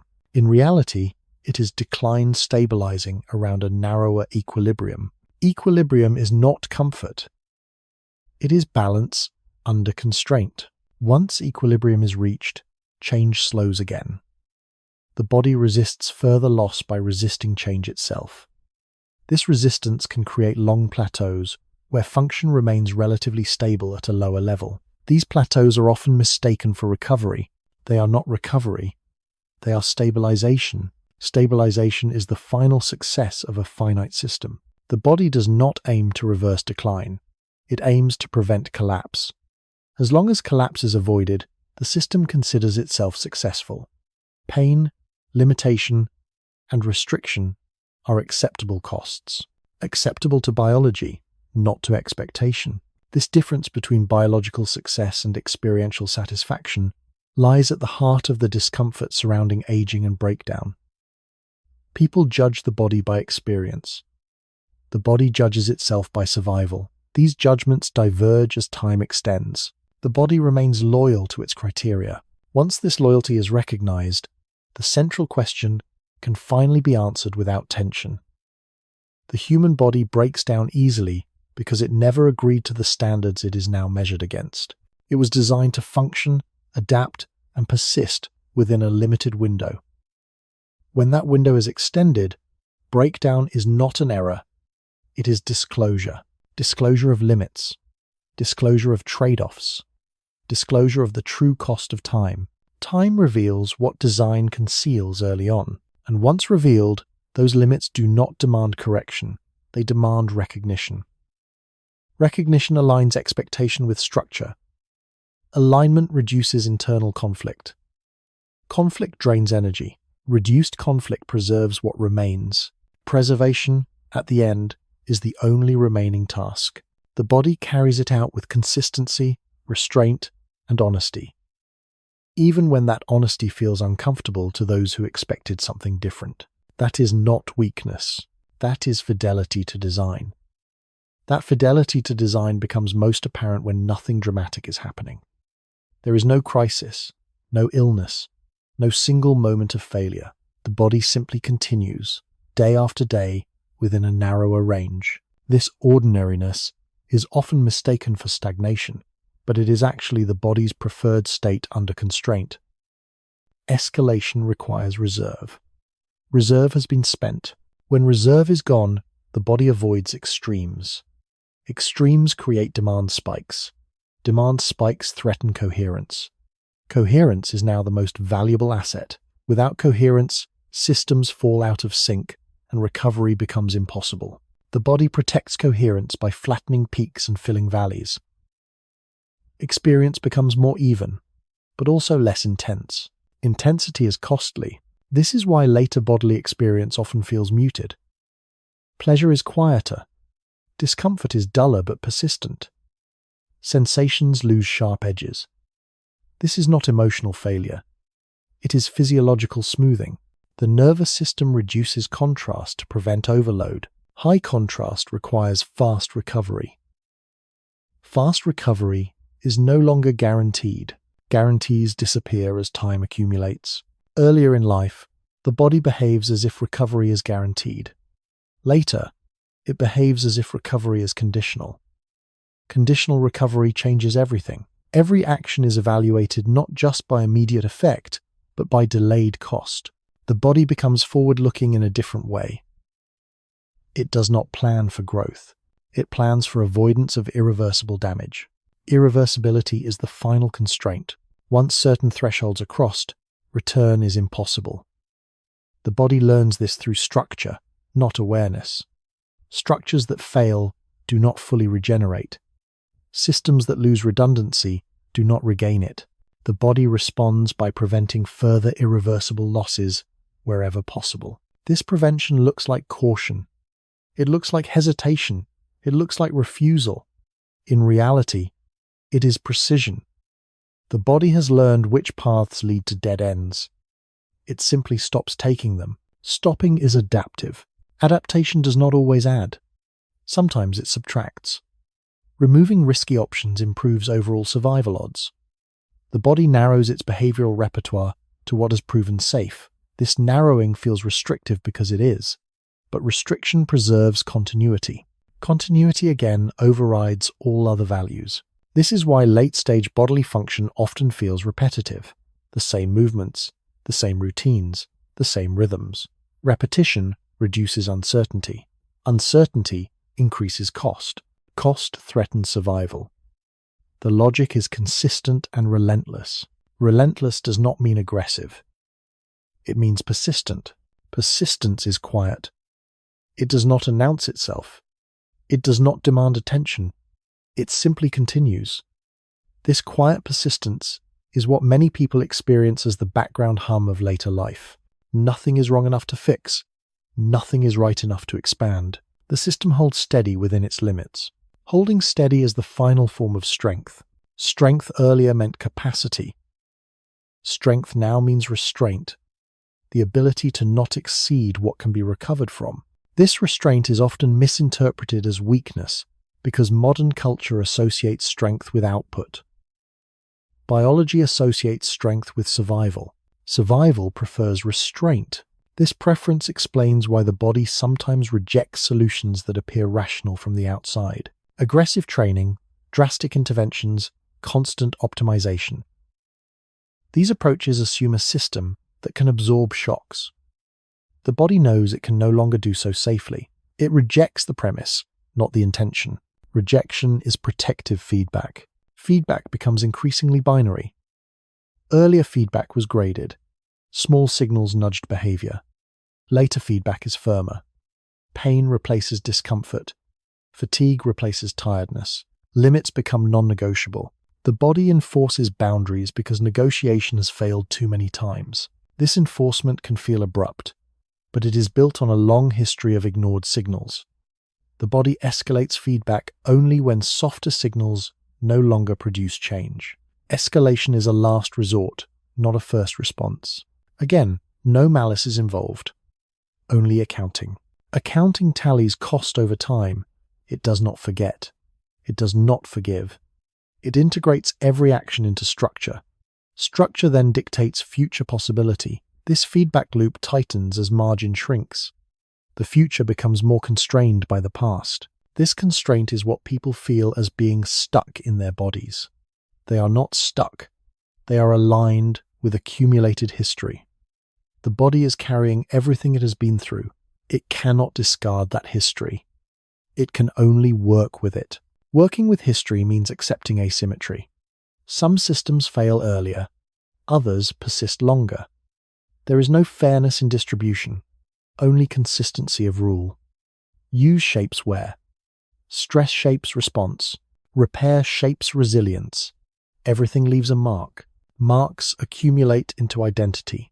Not identity as personality, but identity as structure. The body becomes uniquely itself through accumulation. Two bodies of the same age are never the same because their histories differ, but all bodies converge toward the same pattern: narrowing, conservation, simplification. This convergence explains why late-stage decline looks similar across individuals, despite different lifestyles. The surface details vary. The underlying logic does not. Everyone eventually meets the same constraints because everyone is built on the same temporary architecture. Temporary does not mean poorly made. It means purpose-built for a specific window. That window has been extended artificially by safety, medicine, and abundance. The extension reveals edges that were never meant to be hidden for this long. The body responds by managing exposure rather than pretending the edges do not exist. Pretending would be fatal. Management keeps the system viable. It reduces risk. It lowers demand. It sacrifices possibility to protect continuity. These sacrifices feel heavy because modern narratives promise endless potential. Biology offers conditional survival. Conditional survival is honest survival. This honesty is uncomfortable because it strips away illusion. Illusion made early life feel open-ended. Reality makes later life feel bounded. But bounded does not mean meaningless. It means defined. Definition brings clarity. Clarity reduces wasted effort. Reduced wasted effort preserves energy. Preserved energy prolongs function. The body follows this logic without exception. Following logic is not cold, it is efficient. Efficiency is the through line from beginning to end. Early efficiency meant rapid growth and adaptation. Late efficiency means careful conservation and release. The direction changes. The principle does not. This continuity of principle answers the central question one final time. The human body breaks down easily, not because it is fragile, but because it is efficient across time. It does not waste energy maintaining what no longer serves survival. It does not preserve capacity for its own sake. It allocates resources where they matter most. Given current constraints, when judged by comfort or performance, this appears as breakdown. When judged by survival, it is success. The conflict arises from judging the body by the wrong metric. Once the metric is corrected, the pattern becomes clear. The body does not betray, it completes. It follows through on the logic embedded in it from the beginning. It adapts, then conserves, then releases. Release is not disappearance.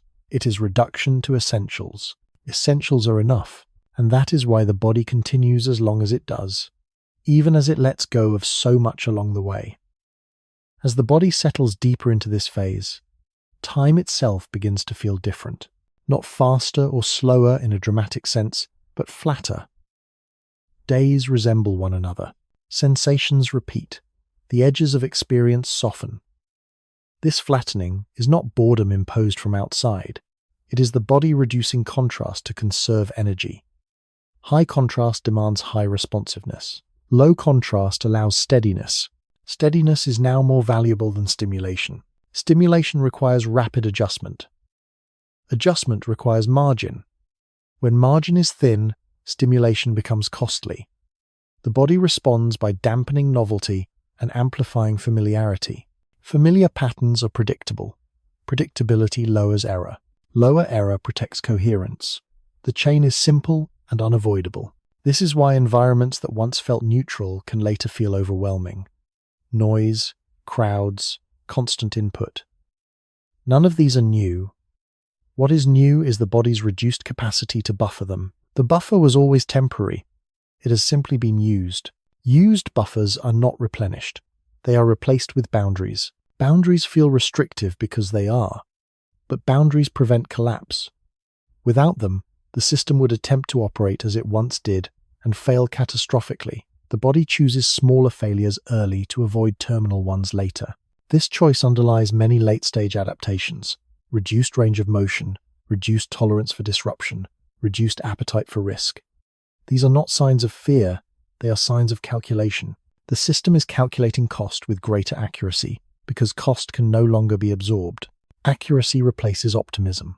Optimism belongs to systems with surplus. Surplus allows mistakes to be written off. When surplus is gone, optimism becomes dangerous.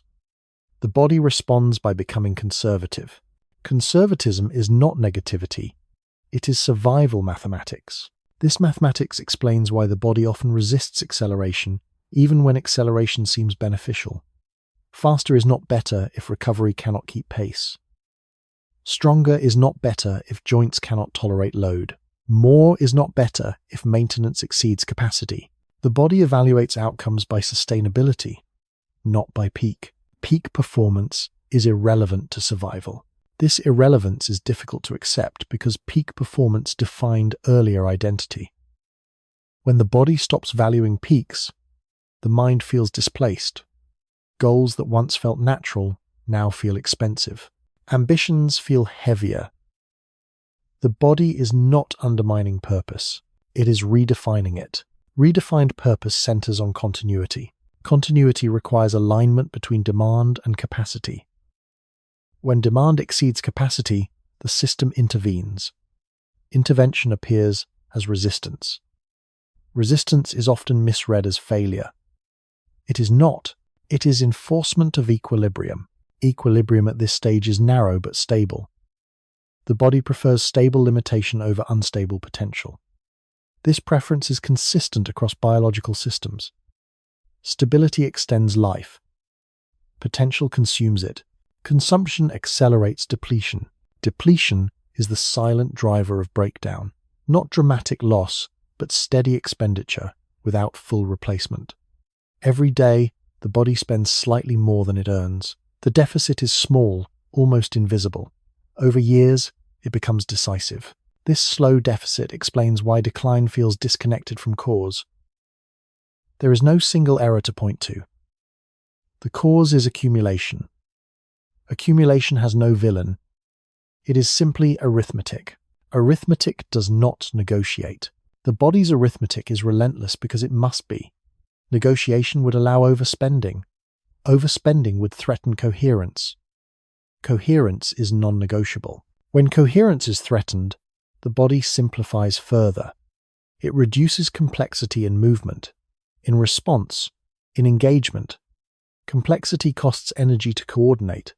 Simplicity costs less. The system chooses the cheaper option. Cheap does not mean inferior. It means affordable. Affordability becomes the guiding principle. What can be afforded consistently is retained. What cannot is released. Release may feel like loss, but it prevents greater loss. This logic extends beyond physical systems. Emotional range narrows. Cognitive focus tightens. The body influences these shifts by changing what is physiologically tolerable. The mind adapts because resistance creates fatigue. Fatigue is the body's veto. When fatigue appears earlier and lasts longer, it is not because the system is lazy. It is because fatigue now serves a protective role. It stops behavior that would create irreversible cost. Fatigue replaces failure. Replacing failure with fatigue is adaptive. Pain serves a similar function. Pain limits movement before damage occurs. Earlier in life, pain could be ignored. Later, pain must be respected because repair is slower and margin is thin. Ignoring pain becomes dangerous. Danger changes behavior quickly. This is why later bodily awareness often increases. People feel more attuned to subtle signals. This is not heightened sensitivity for its own sake. It is forced attentiveness. The body demands monitoring because error tolerance is low. Low tolerance is not fragility. It is precision. Precision requires focus. Focus excludes distraction. Exclusion simplifies experience.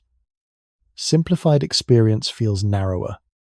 Narrowness feels like decline. Decline, again, is perspective. From the body's perspective, this is refinement.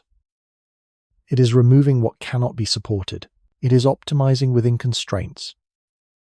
The result is a system that functions reliably within a smaller envelope. Envelope size shrinks because history accumulates. History is carried in tissue, in signaling pathways, in structural changes that cannot be undone. The body does not reset. It integrates. Integration makes future change more costly. Cost limits possibility. Possibility gives way to probability. Later, bodily life is governed by probability, not possibility. What is likely matters more than what is possible. The body invests in outcomes it can predict. Unpredictable outcomes are avoided because their cost cannot be estimated safely. This shift is often interpreted as loss of spontaneity. It is actually loss of insurance. Early life insured against mistakes. Later life cannot. Insurance requires surplus. Without insurance, risk must be minimized. The body minimizes risk by narrowing choice. Choice reduction feels like freedom loss. Biologically, it is safety gain. Safety keeps the system intact. Intactness is the final metric. Not comfort, not performance, not satisfaction. Intactness allows continuation. As long as the system remains intact, it succeeds by its own definition. This definition has guided every adaptation described so far. It explains why decline follows a pattern. It explains why no intervention fully stops it. It explains why acceptance reduces friction even when nothing improves. Acceptance aligns behavior with capacity. Alignment reduces internal conflict. Conflict consumes energy. Reduced energy consumption preserves function. Preservation extends continuity. Continuity, once more, is the answer. The human body breaks down easily because it is honest about cost. It does not pretend that time is free. It does not hide debt indefinitely. It reveals limits as soon as revealing them is safer than concealing them. Concealment belongs to youth. Revelation belongs to duration. Duration exposes everything. And as exposure increases, the body responds with the only strategy that has ever worked for it. Simplify. Conserve. Stabilize. Release what cannot be carried. This strategy is not tragic. It is consistent. Consistency is what allows the body to last as long as it does, even when lasting was never the original requirement. As this consistency deepens, the body's relationship with effort changes in a final, decisive way. Effort no longer expands capacity. It merely rearranges what remains. Earlier, effort built. Later, effort redistributes. This difference is subtle, but it explains why pushing harder eventually produces diminishing returns. The system is no longer adding strength or resilience. It is shifting load from one place to another. This redistribution is often invisible at first. A gain in one area quietly increases strain elsewhere. Stronger muscles increase joint load. Greater focus increases cognitive fatigue. Increased activity demands longer recovery. Nothing is free anymore. Every improvement carries a cost that must be paid somewhere else. The body allows these trades only when the exchange preserves overall coherence. Coherence is now the governing constraint. When coherence is threatened, the body intervenes quickly. It limits output. It enforces rest. It withdraws energy. These responses feel abrupt because the system no longer tolerates gradual erosion. Early in life, erosion was acceptable. There was time to compensate. Now, erosion risks collapse. The body shifts from tolerance to prevention. Prevention replaces growth. This replacement marks the end of experimentation. Experimentation requires the ability to fail safely. Safe failure requires redundancy. Redundancy has been consumed. Without redundancy, experiments become threats. The body responds by locking in patterns that have already proven survivable. Survivable becomes the highest standard. This standard explains why the body often favors habits that seem suboptimal from a performance perspective. Familiar movements, familiar foods, Familiar routines. Familiarity reduces error. Reduced error protects coherence. The system chooses what it can predict over what might improve. Prediction beats optimization. Optimization assumes slack. Slack allows overshooting. Overshooting accelerates learning. When slack is gone, overshooting is dangerous. The body abandons optimization because it cannot afford the mistakes optimization requires. Mistakes are expensive now. This expense reframes the meaning of breaking down. The body is not collapsing, it is enforcing a stricter budget. What feels like fragility is actually accounting without credit. Early life ran on credit. Late life runs on cash. Cash limits choices. Limited choices feel constraining because they are. But constraint prevents insolvency. The body avoids insolvency at all costs. Insolvency would mean systemic failure. To prevent that, the system imposes smaller failures early and often. These smaller failures are experienced as limits. Reduced endurance, reduced tolerance, reduced flexibility. Each limit protects the whole by sacrificing the part. The logic is ruthless, but effective. Effectiveness, not comfort, defines biological success. This success is often invisible because it lacks drama. There is no single event that marks the transition. The body simply stops offering margin. What once felt effortless becomes effortful. What once recovered overnight now requires days. The system has not changed direction. It has reached a different phase of the same trajectory. Trajectory matters more than moment. Moments draw attention, but trajectories determine outcome. The trajectory of a human body is set by its design. Rapid adaptation, followed by gradual constraint. Every system follows this arc. Muscles, nerves, metabolism, cognition. The details vary, but the direction does not. Direction is toward conservation. Conservation does not mean inactivity. It means selective activity. The body continues to function, but it functions within tighter bounds.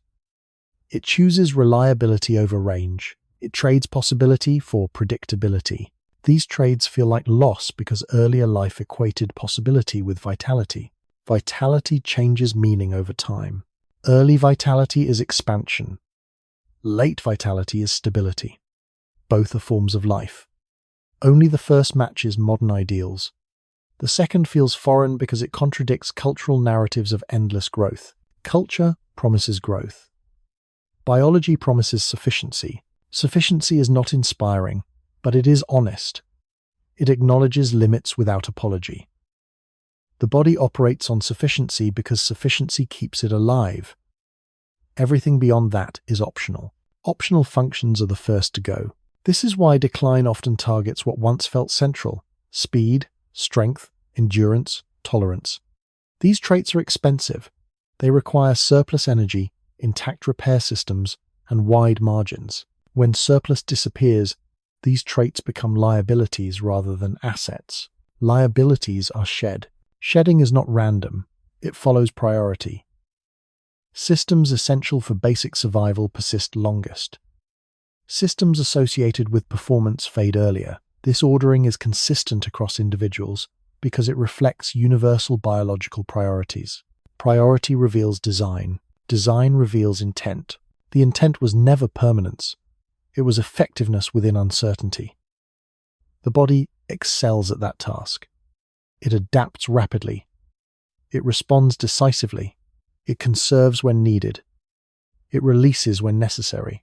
These behaviors appear as breakdown only when judged against expectations that were never biological. Expectation is the source of shock. When expectation aligns with design, shock dissolves. The body's behavior becomes predictable. Decline becomes legible. Not comfortable, but understandable. Understanding reduces internal resistance. Resistance wastes energy. Reduced waste preserves function. Preservation is the final objective. This objective does not ask for admiration. It does not seek meaning. It simply persists. The body persists as long as coherence can be maintained. When coherence finally fails, life ends. Not abruptly, but as the conclusion of a long, orderly process. Order is often mistaken for inevitability without agency, but agency exists within constraints. People can shape how decline unfolds, where it appears first, how sharply it is felt. What they cannot do is remove the underlying structure that makes decline unavoidable. Structure sets boundaries. Boundaries define possibility. Possibility narrows with time because boundaries tighten. This tightening is not punishment. It is completion of the system's logic. The body has done what it was built to do. It has survived long enough for its limits to matter. That is not a failure. It is fulfillment. Fulfillment does not mean satisfaction. It means the system has executed its function fully. From growth to adaptation to conservation to release. Every stage follows from the same principles. Those principles answer the question completely. The human body breaks down easily, not because it is weak, but because it is finite and honest about cost. It does not pretend that time is free. It does not offer infinite margin. It reveals limits when limits become decisive. In revealing them, it remains consistent with itself. Consistency is the deepest form of strength the body possesses, and it carries that strength quietly, all the way to the end. At this stage, even the idea of progression loses meaning. The body no longer moves toward improvement or decline as separate concepts. It moves toward equilibrium. Equilibrium is not a midpoint between strength and weakness. It is the narrow zone where the system can continue without destabilizing itself. Everything outside that zone becomes unsustainable. Sustainability replaces ambition completely. Ambition once pushed the body outward. It encouraged expansion, risk, and exploration. Now ambition is filtered through cost. The body does not ask what could be achieved, it asks what can be repeated without damage. Repetition becomes the standard, because repetition exposes true affordability. Anything that cannot be repeated safely is rejected. This rejection often feels like loss of motivation. But motivation is not disappearing. It is being overridden by structure. The body is enforcing rules that intention cannot bypass. These rules are not moral, they are mechanical. They emerge from accumulated wear and limited repair. Limited repair is the quiet center of everything described so far. Repair was always partial. Early in life, partial repair was enough because damage was small and infrequent. Later, damage accumulates faster than it can be resolved. The gap between damage and repair widens. The body adapts not by repairing more, but by demanding less. Less movement, less strain, less novelty, less exposure. Demand reduction is the final adaptive strategy. This strategy explains why the body often becomes intolerant of excess stimulation. Loud environments, long days, constant activity. These are not new challenges. What is new is the inability to recover fully afterward. Recovery time lengthens. Without sufficient recovery, damage compounds. The body avoids this by narrowing acceptable input. Narrowing input feels like withdrawal. It is actually calibration. Calibration aligns input with capacity. When alignment is achieved, symptoms stabilize. Pain plateaus. Fatigue becomes predictable. The system finds a level it can sustain. This level is rarely ideal, but it is workable. Workable is enough. Enough has always been the biological target. The frustration arises because modern life defines success differently. Modern life rewards growth, speed, and output. The body does not recognize these rewards. It recognizes load, recovery, and failure. When load exceeds recovery, failure approaches. The body responds by limiting load. This limitation is often perceived as the body holding back. In truth, it is holding itself together. Holding together becomes harder as redundancy disappears. Redundancy once allowed one system to compensate for another. As redundancy fades, compensation creates cascading strain. The body stops allowing compensation because compensation now creates more problems than it solves. This is why late-stage decline often feels like everything is connected. A small issue in one area affects others. Sleep affects pain. Pain affects mood. Mood affects energy. Energy affects movement. The web tightens because buffers are gone. Interdependence increases as independence fades. Interdependence is fragile. Fragile systems require careful handling. The body begins to handle itself carefully by enforcing restraint. This restraint is often interpreted as the body becoming unreliable. In fact, it is becoming precise. Precision reduces error. Reduced error preserves coherence. Coherence, once more, is the anchor. When coherence is maintained, the system can continue despite limitations. When coherence is lost, collapse follows quickly. The body will accept many forms of discomfort to avoid incoherence. Chronic pain, chronic fatigue, reduced function. These are tolerable if they prevent systemic failure. This tolerance is not resignation. It is prioritization. Prioritization becomes simpler with time. The hierarchy of needs clarifies. Survival first, function second, comfort last.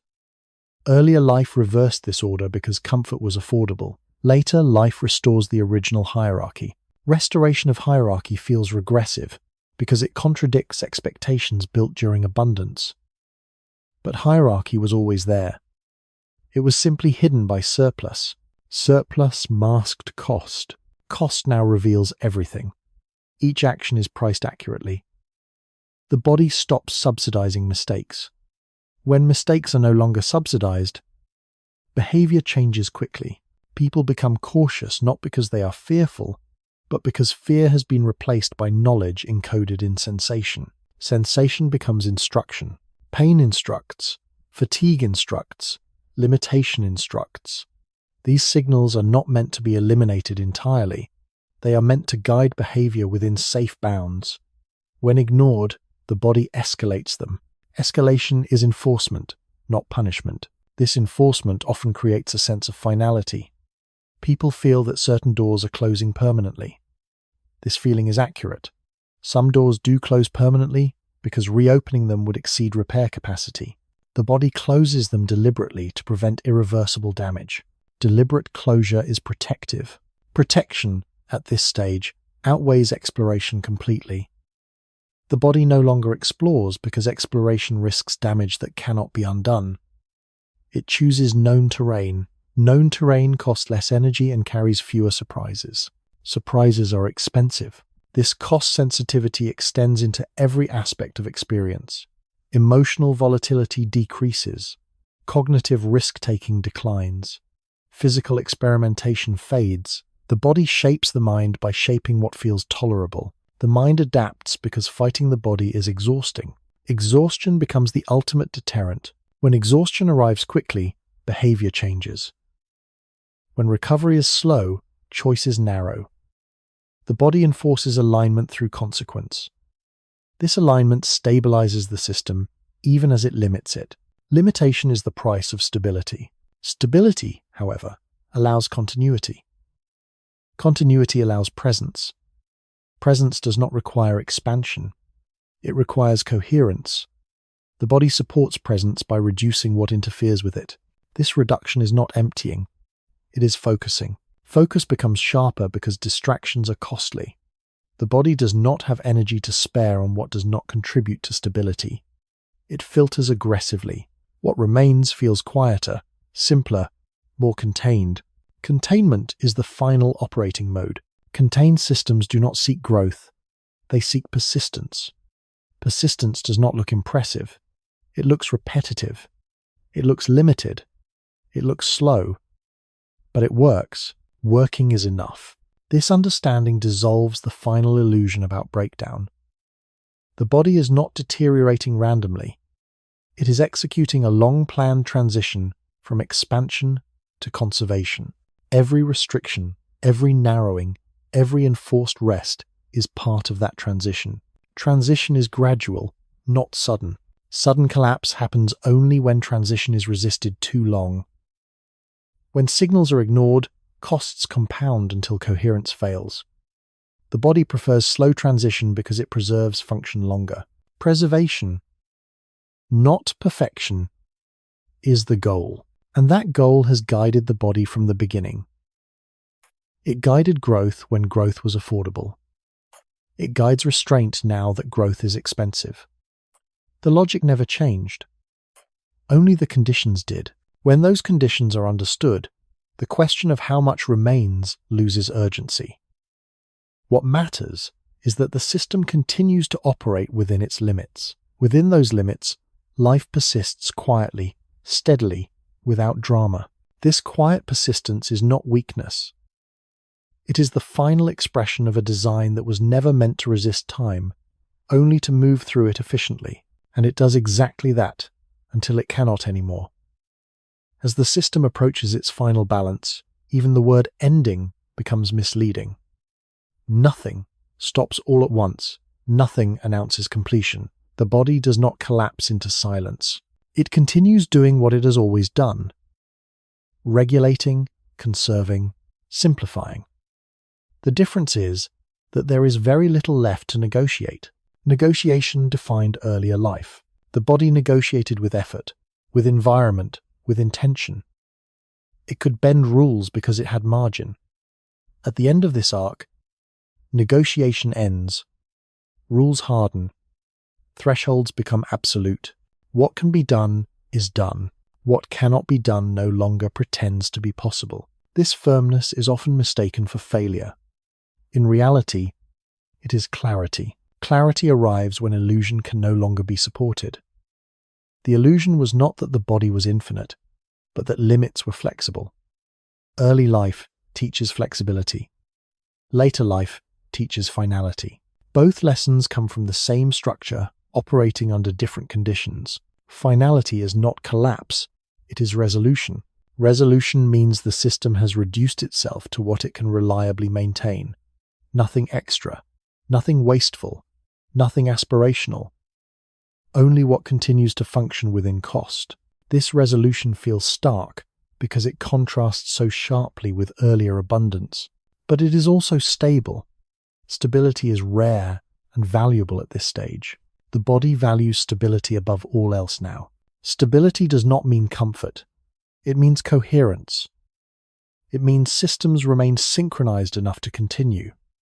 Pain can exist within stability. Fatigue can exist within stability. Limitation can exist within stability. Instability cannot.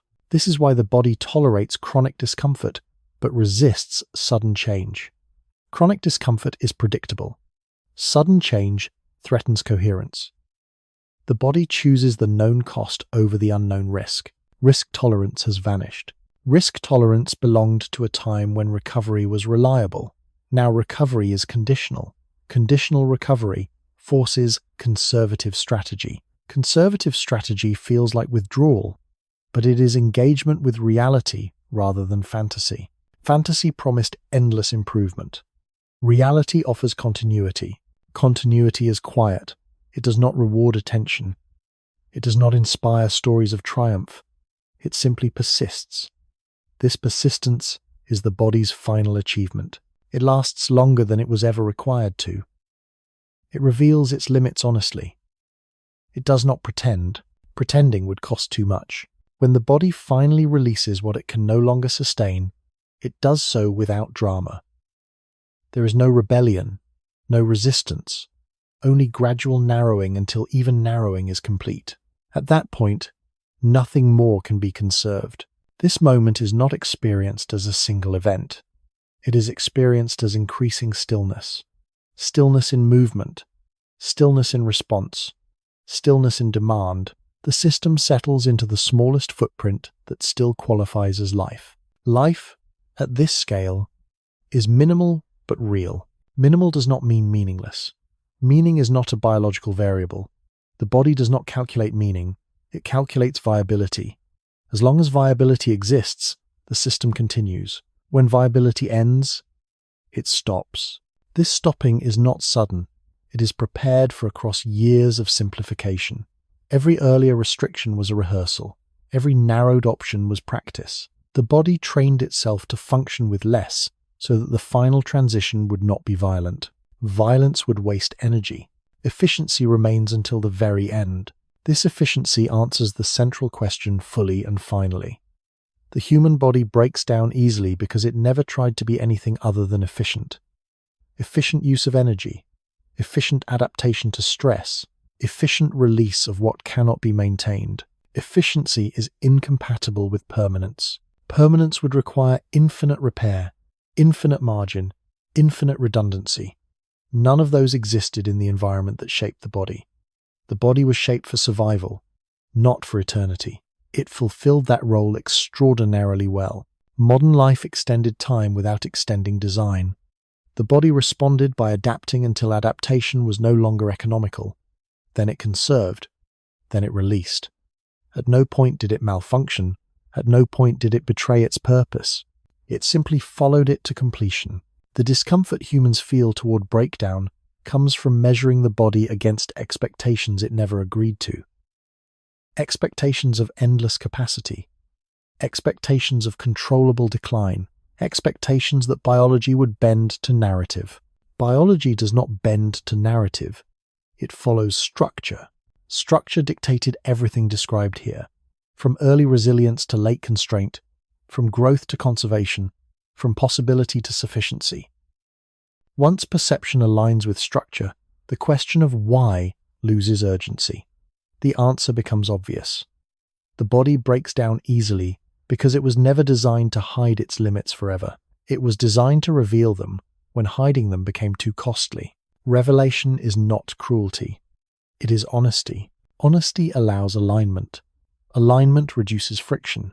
Reduced friction preserves coherence. Coherence allows life to continue quietly until it no longer can. This is not tragedy. It is completion. The body does not fail at the end. It finishes. It finishes the task it was built for, to adapt, to persist, and to yield when persistence is no longer possible. No struggle, no protest. Only consistency. Consistency is the final form of strength, and in that consistency, the human body answers the question without words. It breaks down easily because it was never meant to resist time. It was meant to move through it, efficiently, honestly, and only for as long as necessary. When that necessity ends, so does the system. Not abruptly, not unfairly, just completely.